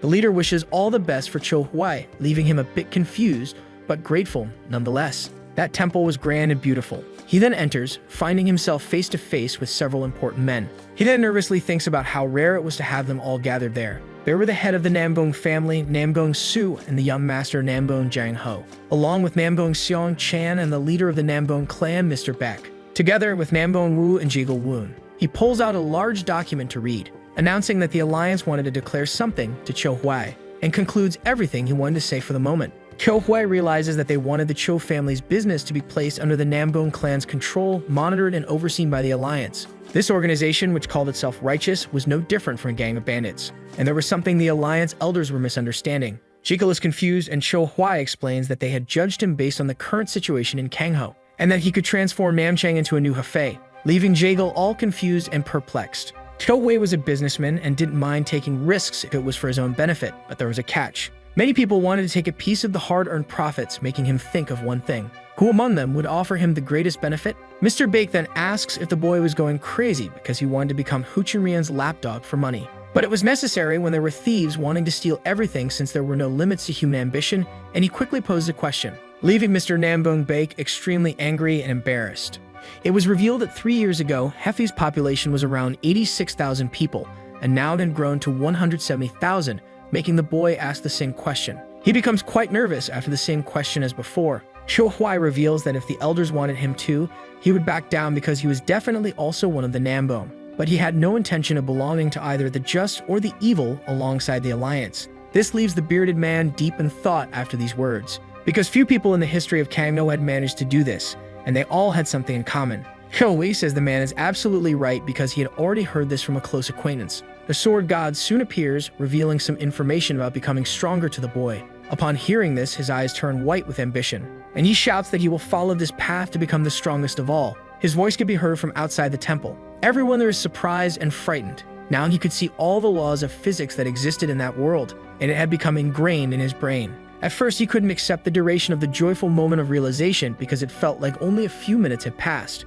But when he woke up, his clothes were worn out, and the sword god quickly revealed that 3 years had passed. He was very happy for the boy, calling his modified body the desired body of the Sword Lord, despite his eye issues. Many white lights could be seen by him in that hall. This was the state in which his eyes were embedded, those of a warrior spirit. Except for a martial art like the plum blossom technique, this phenomenon was definitely for those who had reached the unfathomable level, making the old man wonder how that young boy could have reached this state. The gray-haired man says that the boy is no ordinary apprentice. Even if he were a disciple of Mu Jimayang, it would be madness to claim, so he asks if the inspector feels the same, leaving him quite confused. He says the boy was at the unfathomable level, making Jekyll perplexed, because even among the best minds sects, there were only 4 places with someone at this level. The old man advises him to find someone to try and change the boy's mindset. He says he will return to the alliance immediately, leaving slowly toward the door. Mr. Bake asks Cho Huai what Namgong means to him. The boy with the extremely white eyes thinks for a while, and says it is like his uncle,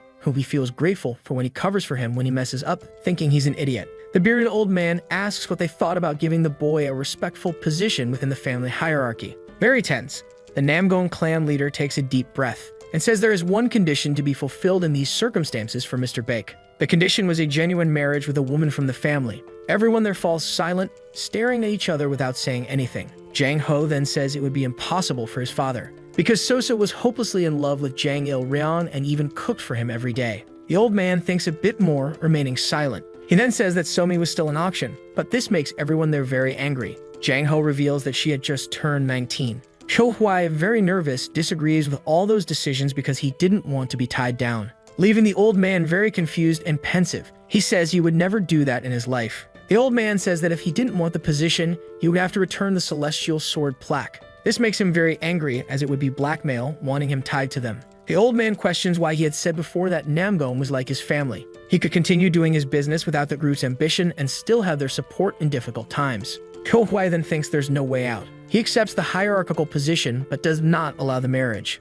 This leaves the bearded old man deep in thought, remaining silent. He then orders the elders and other members to be gathered, because the family rules would be changed immediately. Shou Hui asks to leave the place, slipping away toward the door. But suddenly, someone approaches him and reprimands him for leaving at that moment, ending the chapter. Ko Hui had not seen the visitors the old man had mentioned, as he was in a hurry. He then discovers that all those powerful people from MANHWA were at the location because of his hotel, leaving him quite confused. What was wrong was that the children of rich families were squandering their fortunes there instead of focusing on their studies. Many engagements had been broken due to the bachelor parties. Upon learning this, Cho Hui's eyes widened in shock, justifying that they had not forced anyone to spend money on expensive drinks and that it was their own choice to do so. This response makes the old man very angry and nervous. He asks Shou Hui to close the place for a while so they could get rid of those visitors. Shou Hui agrees and decides to stop all operations for half a month. This leaves the men there very stunned because he didn't need to shut down all his businesses, just the hotel. All the establishments were well loved by everyone who protested against this.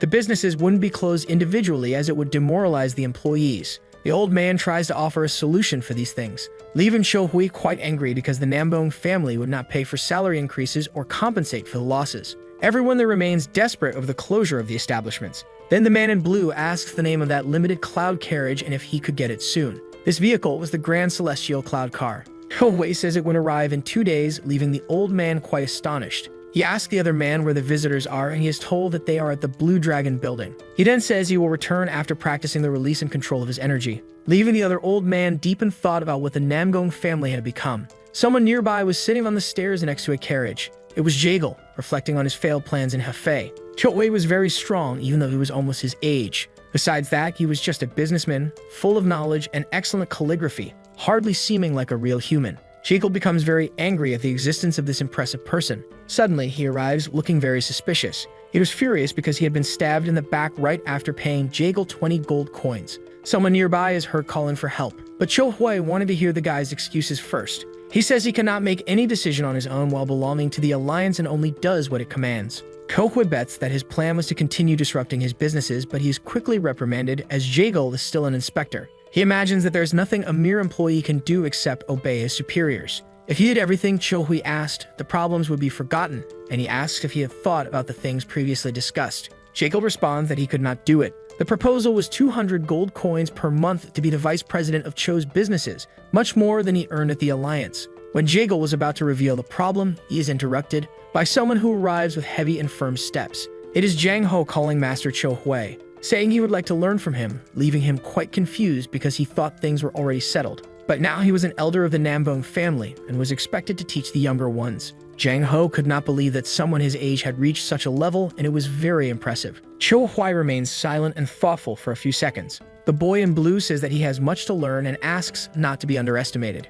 A Sword of God's orb appears, telling Cho Hui not to ignore the sincerity of a swordsman. He agrees with everything, leaving the boy quite excited and enthusiastic. They go to a battlefield. The boy holds his sword firmly in his hands, pleading for his master to teach him, who calls him closer. He tries the Emperor's sword with the direct double slash, along with the Supreme Monarch's earthquake, but Cho Hui dodges these strikes very easily, leaving the boy very surprised and frightened by this teleportation, thinking it was an illusion. Cho Hui quickly charges at the young man, who fights bravely once again. The battle between the two is intense and thrilling. The boy defends himself bravely with his sword, but a strike hits him, causing him to bleed from the mouth. He was very impressed because his opponent had dispersed the Emperor's earthquakes so easily without any difficulty. He probably dispersed the technique just by observing the flow of his Kai. If not, there were no plausible explanations for it, raising doubts about whether such things could be done by humans. Hui charges at him again with full force. The battle becomes intense and contested once more. He attempted the same attack again. Jang Ho positions himself with his palm raised,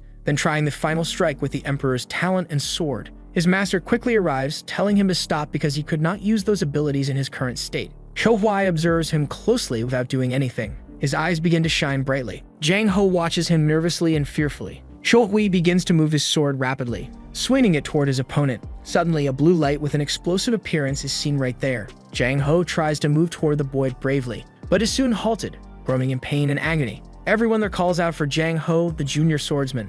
After the smoke clears, a shadow is seen. It was him, with blood dripping from his mouth. He asks what technique was used and its name. Hui had used the Celestial Sword's flow trick, calling the weapon Galactic Meteors. Many comments are heard around the fighting ring. The elders discuss the genius of both boys. What they would call Hui, having defeated the genius Jang Ho, was a mystery. The two elders are quite confused during this conversation. No one, even with their extraordinary eyes, could explain or describe that impressive man. With just one move, he had managed to defeat the family leader, which meant his talent was not limited to normal martial arts. There was something in his swordsmanship that did not belong to Kang Ho, making a precise description impossible because such a thing had not existed until then. The old man says that he is the man from the Green Sword Manual, and asks if the other could withstand and defend against the boy, receiving an uncertain response. The young man's swordsmanship was simply flawless and without defects. Namgon Baek becomes very angry because no one had ever been praised that way by the master. That technique considered every move his opponent could make, allowing him to control the direction of the battle, forcing the enemy to defend.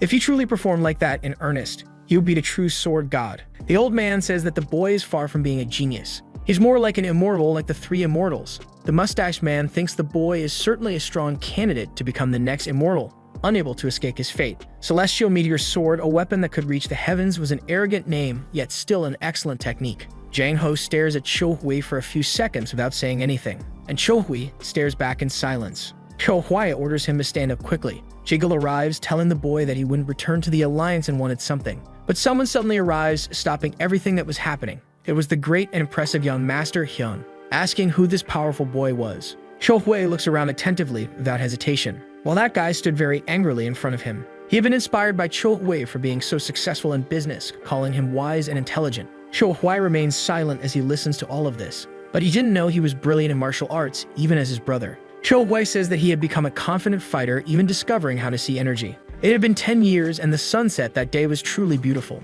He had started to sob under the tree behind their house, and Hui thought he was crying from pain in his fists. The boy listens to all this from his brother very attentively. But the older Hui grew, the less he understood the real reason for the tears, speculating various things about his father and mother, leaving the boy even more thoughtful and attentive. He then says that he wanted revenge, but that wasn't the reason for his tears that time, leaving Hui quite confused. After living for 2 months in the forest, hiding from the Yem bandits, he had become extremely weak after falling ill. The boy becomes very angry upon hearing this from Hui, with his eyes full of tears. That brother has actually had a hole in his stomach. A scene of a tragic attack flashes through his mind, making him cry like a defenseless child. He hadn't been able to protect his younger brother and sister, and if it happened again, he would never forgive himself, so he trained every single day. Hui then thinks that everything had happened because of him, and shows that he is now perfectly fine, with no scar on his stomach. He asked if Hui was really his brother, but only he knew about his baby-like cries. Either way, he questions how such martial art could be possible. Hui lets out a small laugh, leaving him very confused as he hadn't understood yet. He then says that he is a true genius. Since his brother was so proud, he was already leaving. Because Hui was taking things too far, making many enemies, but he says he would feel relieved with Hyun protecting the house, being called a shameless little brat. The older brother remained the same without any change. Hui returns to what he was doing earlier. He apologizes to Jaegal and orders him to continue, being told that the conversation should also be had with the Nambone family leader. They would already be at the clan's temple. The group leader asks when it happened. Jaegal says that he would not return to the Alliance and would join the warrior Hui, asking for permission to do so. This was indeed what he wanted, but the leader would be severely punished if everything went wrong. He then asked about his brave objective of diving into Huchinmyeon. Even though the boy was very talented in martial arts, he was still new to Kangho, and there were many things he could do and places he could go. Jekyll was planning to save them because he believed someone was hiding something from the Huchenrian assassins. He also wanted to rebuild the spy association and gain access to the information currently being gathered. The old man asks if this was really possible because the targeted place was Namcheng. Jekyll says he was an invincible master, but the old man replies that everything would be in vain if he didn't want to go. Qiu Hui says they were bad people trying to steal his fortune, so he had no reason not to cooperate. But rebuilding the spy association was a terrible idea. Jekyll says that Qiu Hui would probably benefit from the information they were gathering at the moment. There was no guarantee that a spy wasn't already in his business, and he could help the boy without hesitation. Jekyll manages to convince Qiu Hui, and only needs the old man's permission. But he had one condition. However, he could not take his son on the mission, because the boy was too stubborn. But the Jekyll family wasn't exactly an example in that regard either. In the master's eyes, both had come from similar groups with no experience in Kangho. The old man calls Jiang Ho, who was standing by. He asked if he hadn't found a great teacher who could teach him about the evil sect. The boy is very surprised as he knew about Zhang Ilrang, who also observes everything attentively from afar. There were many warriors from his family there, yet he thought he could keep it a secret. The reason why the king of the forest hadn't attacked the residents in the last 3 years was unknown to the boy, who shouldn't have hidden anything. He responds affirmatively to his father. He then says that their lives would be at risk, and they should learn about the evil faction that Zhang Ilrang was a part of, receiving an affirmative response. The sun was already setting at that place. Zhang Ilrang is seen inside that building. He says he is busy at the moment for conversations. He also asks if something had happened. Jiang Ho says they were there to learn the ways of evil, leaving him very confused and puzzled about it. Jekyll reveals the reason behind all this. The boy ponders it deeply. Then he joins his hands in greeting to the visitors, and respectfully asks them to leave his room. Everyone there understands the boy's message, quickly realizing that they didn't even have the basic notions, bowing to someone who acted politely. Jiang Ho is very confused because they should show respect to everyone, but they would be caught immediately with such an attitude, making it evident that they were from a righteous faction.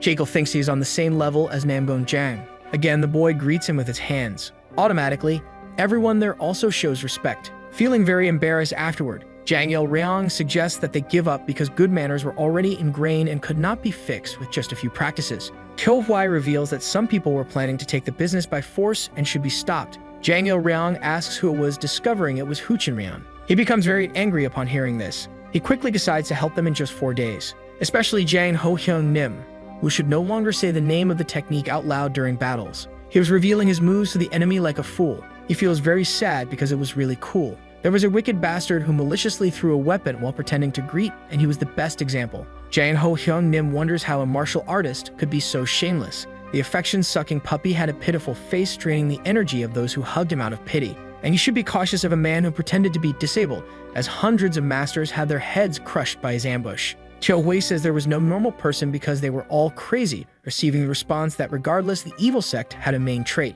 and that was stabbing in the back. The masters of the evil sect had cold hearts due to surviving in this harsh world, and in that place, many strikes would be taken. Now he would deal with Jagal Hyung Nim. He was not authorized to use the fan that way, nor to use his eyes to pass off the energy of a polite man. He is very stunned by this information. However, he couldn't announce that he came from a prosperous family, being noble and well-educated. All those people had difficult lives and held different thoughts about wealthy folks due to the hardships they endured. Zhang Ilrang takes a deep breath at that moment. Then he mocks everyone there, telling them to go back home. This makes everyone there very angry. Someone who drew their sword after being insulted was considered righteous 80% of the time. A true member of the evil sect would never be bothered by such a small insult and would simply observe coldly. Qiu Hui thinks he was born to be one of them. Zhang Ilrang wields a sharp knife that gleams brightly. What he had just said could be considered a compliment in that world, but probably those boys wouldn't be able to hear anyone speak about their parents. At the start of their training, they were supposed to face each other and say everything negative they could think about one another,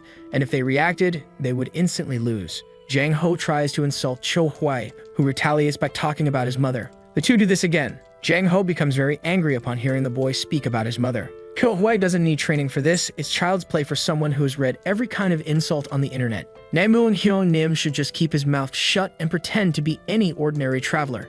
Jekyll and Qiu Hui agree with the idea proposed by Zhang Ilrang. Jiang Ho remains silent and thoughtful during this. He ponders why he is doing this and asks when they will leave. He is told that first they need to announce a leave and complete some tasks. He only asks that a letter be sent when it's time. Qiu Hui had heard that there were at least 8,000 martial artists in Huchenrian. Jekyll confirms this, leaving him with doubts regarding the tracking. They would use light detection, noise detection, and X-ray techniques. Qiu Hui could fight the strongest people there, and this could also be used to the group's advantage. Jekyll continues praising him profusely. Cho Hui asks him to stop immediately. He wasn't sure about being immune to cold and poisons. All the plans and tactics were beyond his talent, making Jaegal Shin get very fearful. He would be capable of escaping alone in extreme cases, and with that, they would already have enough weapons if something catastrophic happened. To sum it up precisely, Jaegal wanted him to cheat like a ticking time bomb. He was overestimating him, thinking he was an invincible master. It wasn't like Cho Hui was immortal because he was still just a man, not a god. But Jaegal keeps insisting that he is indeed a divine being and the only person Jaegal Shin Gai feared. The sword god appears, saying that the boy had a lot of admiration for his martial arts. Cho Hui takes a breath and remains silent for a brief moment. He then says that the boy is misunderstanding something because he is not invincible, leaving him very confused and prompting him to ask further questions. To be honest, his transcendence was a bit strange compared to the techniques of other transcendental masters who had practiced their methods for years. They use external energy to keep their balance steady, maintaining calm minds along with a philosophy of fair battle. However, in Cho Hui's case, he hadn't spent much time or worked hard, and he currently had only 3 things mastered. And for that reason, everything Jaegal Woon said about being omniscient and invincible based on his techniques only showed that he was essentially the only semi-transcendent. It seemed there was just one strategy based on having complete faith in Cho Hui, which could definitely fail. But he thinks it's a misunderstanding from the Nambong elders, so he can make them take responsibility. He then orders Jaegal to keep the honored guest there for about 7 or 15 days, maybe even a month. This makes Jaegal very angry because it made no sense. He is told in return to go to Namchang then.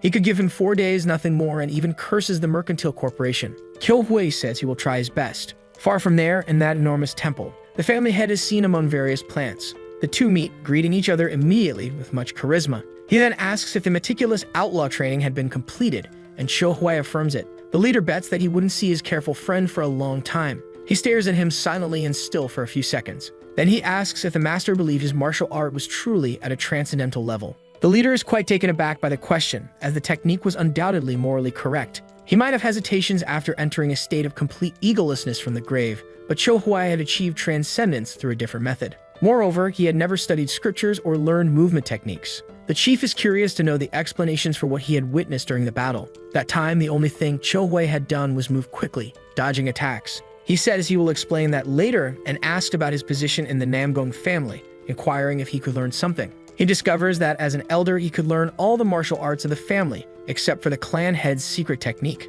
So he respectfully requests to be taught the Nambong group's martial art. He wanted to learn everything that was allowed, including the basics. The old man with the long beard thinks that the boy wanted to wander through Kangho with his martial arts and should be happy about it, but there was a catch. He agrees to teach him personally, making Cho Hui very grateful. Suddenly, his feet start moving very rapidly. These were the steps of the Celestial Wind, the first skill, followed by the Six-Wheel Wind and the Dodge Wind as the second. The third was the Great Gigantic Gale. Next, the fourth would be the Lightning Wind. Cho Hui observes everything attentively, his eyes shining brightly. To finalize, the Celestial Wind steps of the Nambong family culminate in the King Wind. Suddenly, Cho Hui begins moving his head quickly, and moves with great caution and mastery. He accelerates his movements with each passing second. Suddenly, a massive cyclone emerges from his movements. The chief is impressed, seeing the Dodge Wind as it was a technique meant to escape a dangerous situation, creating chaos for opponents. But that skill could also be used as an attack. Cho Hui finally plants his feet firmly on the ground, and observes all the damage he had caused, perplexed. He then apologizes for the destruction, but is quickly reprimanded by the master, who asks if that was truly the Dodge Wind. He was correct, immediately questioning how it became so different from what he had taught. Cho Hui then explains that he had eradicated all unnecessary movements and added different methods to enhance perfection, but he couldn't explain it properly. His feet begin moving with mastery once again, at only a tenth of the original speed. The master thinks all of this is impossible, as it seemed like he was witnessing an entirely different skill. He questioned whether some of the world's best techniques could be as perfect as that, as he had studied these skills his entire life. Cho Hui thinks that after applying physics to the technique, the movement had become like that of a figure skater. But it used a lot of energy and should be avoided unless necessary. The family head says he shouldn't like the idea of changing the original skill, but admits he doesn't feel that way. He then asks if Cho Hui could show everything slowly again, and Cho Hui agrees. He immediately begins his masterful movements. It seemed as if he was in multiple places at once. But suddenly, the chief asks him to stop, wondering how such movements could connect. Cho Hui explains that he couldn't clarify it unless he first explained physics to the old man. He says it was just a habit and that he wanted to learn the next technique quickly. Now, 4 days after all these events, a loud noise is heard in the area. The elders wonder what it could be in front of them. It was a new Nambong being forged based on a tradition of 400 years. They said that the sky was infinite without end or limitations, but it felt as if the limit could be seen, making it seem like the sword was the greatest in the world. This was one of the martial arts of the Nambong family, and an ordinary man could never replicate it. The elder becomes angry when called useless by another, who retorts, ordering him not to judge by worldly standards, as he could feel something coming from that man, something very powerful. The other elder is quite confused by this. He is then informed that it was something impossible to see with the naked eye, shattering all beliefs like those in Jungwon. He is left astonished by all of this, but that elder was absolutely certain that the boy was definitely the next immortal. A golden sword is drawn from its sheath. Cho Hwai expresses gratitude to the master for showing him everything about the family, except for the secret techniques. The old man clenches his fists tightly, and thinks that he also wanted to show him the form of the emperor's sword so he could perfect it properly. A hand is then placed on his back. The elder tells him that it cannot happen under any circumstances. Cho Hwai asks to leave as he is very tired. Permission is granted as he had done enough up until then. The day remains beautiful with many clouds in the sky. That enormous and beautiful temple is in sight. Cho Hwai is inside, observing a large map. A man brings Jaegal to him. The two are expected to sit down at that moment.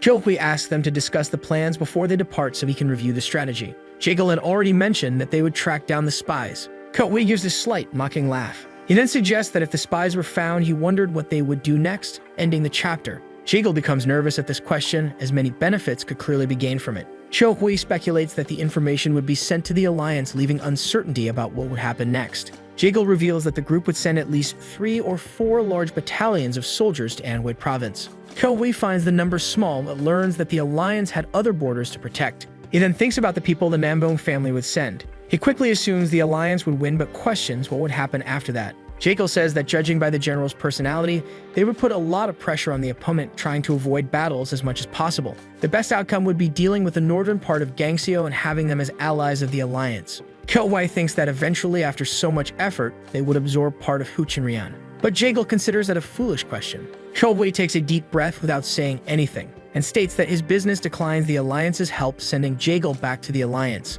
The boy is shocked by this, and Cho Hwai repeats what he just said. Jaegal, desperate, explains that all the Alliance's spies had been killed, and there was a 90% chance Huchinrian would attack Hefei. Cho Hwai reassures him, saying that it will not happen, and again sends him back. The boy becomes very angry, wanting to know what Cho Hwai was planning so confidently. Huchinrian had dozens of excellent warriors, with almost 20 great masters who were nearly unbeatable. Cho Hwai says he has no intention of sharing his plan with someone from another team, and that if Jaegal listened, he wouldn't let him return to the Alliance. Jaegal becomes desperate, fearing his friend would imprison him. But Cho Hwai simply wanted him to join his plan, also leaving the Alliance immediately, to which Jaegal responds negatively. And since he refused, he could return to where he came from. Jaegal becomes very pensive and desperate. His expression shows all his pain. Suddenly, he falls to his knees on the ground, holding his head in his hands. Cho Hwai pulls out a piece of paper from his coat, because he didn't believe in promises made only through dialogue. He then presses the boy to sign the contract quickly. Jaegal agrees and asks to be told the plan immediately. Cho Hwai asks what would happen if the Cho family abandoned Hefei. Jaegal, who had never considered himself a businessman selling things, is left surprised, wondering what those things Cho Hwai had been selling really were. But Cho Hwai explains that he was only trading in culture. Jaegal wonders what kind of business Cho Hwai is talking about with such arrogance, as he feels unqualified to make such a statement. The culture that had been established in the people was irreplaceable. Those who experienced it would never forget, and it was the only place where that was possible. Cho Hwai was planning to sell this culture to Gangseo without falling under their command. The power of Huchinrian was terrifying, but if they posed any threat, the businesses would leave. The people of Gangseo could live well in their lands, but the martial artists would not withstand it. As long as they controlled the culture, no one would lay a finger on the Cho family's businesses. Not even the MURIM alliance could. Cho Hwai planned to destroy that entire place, forcing Huchinrian to kneel like little dogs. Jaegal imagines that Cho Hwai must have a good reserve for this. He is surprised when he hears about 100,000 silver coins, but seems to underestimate the family's business, because in reality, Cho Hwai would pay everything in gold.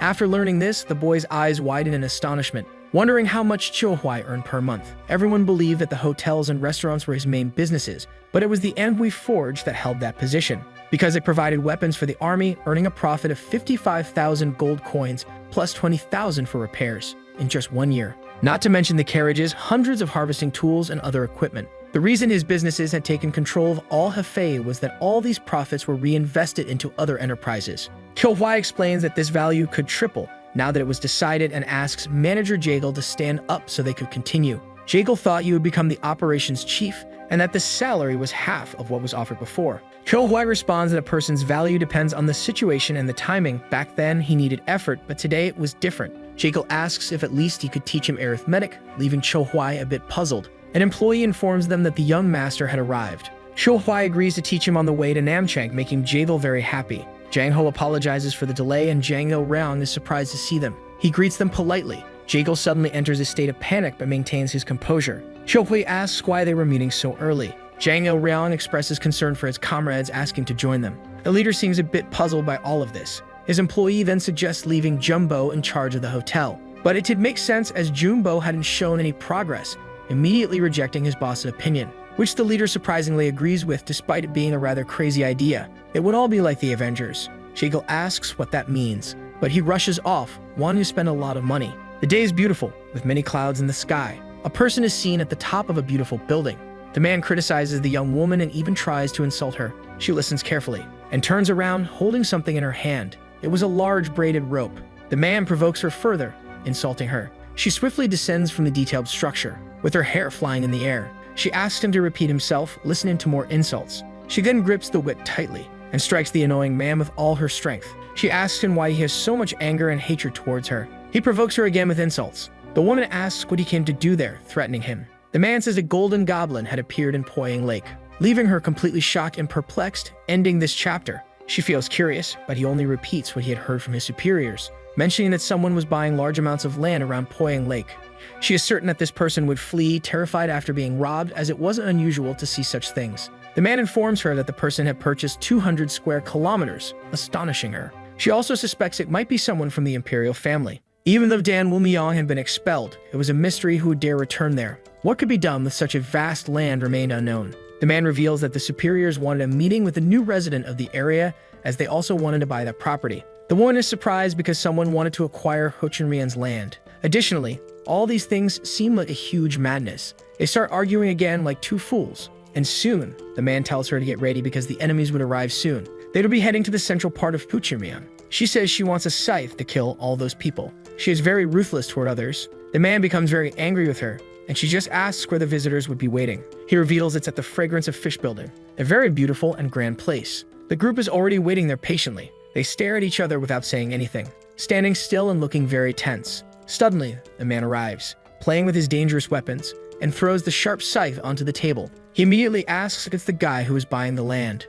Ko Wai says that there's something to be said first, and he is immediately insulted by the rude young man. He discovers why Cho Hui wasn't showing any fear. Cho Hui tries to converse with the arrogant man, who tells him to proceed immediately. Jekyll orders him to remove the scythe from the table so they can open the map. He pulls the giant chain, removing the weapon while acting rudely. Jekyll places the paper on the table. The man sees that the marked lands on the map were likely going to be purchased, and his suspicions are confirmed by Cho Hui, making him very angry. A small laugh is heard, putting everyone on alert. The psychopathic woman appears at the window, leaving Jang Il Reong very startled. Cho Hui asks who that woman is, but even the arrogant man is startled by all of it. She finally enters the mansion through the window, with the intention of killing the man standing there. But it was rather foolish to plan an assassination right in front of the target. She grips her whip, preparing for an attack, and quickly strikes her teammate, questioning his decision. He becomes furious, insulting her again. He then tries to strike her with his sharp scythe. Everyone watches the childish fight, standing still and perplexed. Cho Hui realizes that those attacks were directed at him.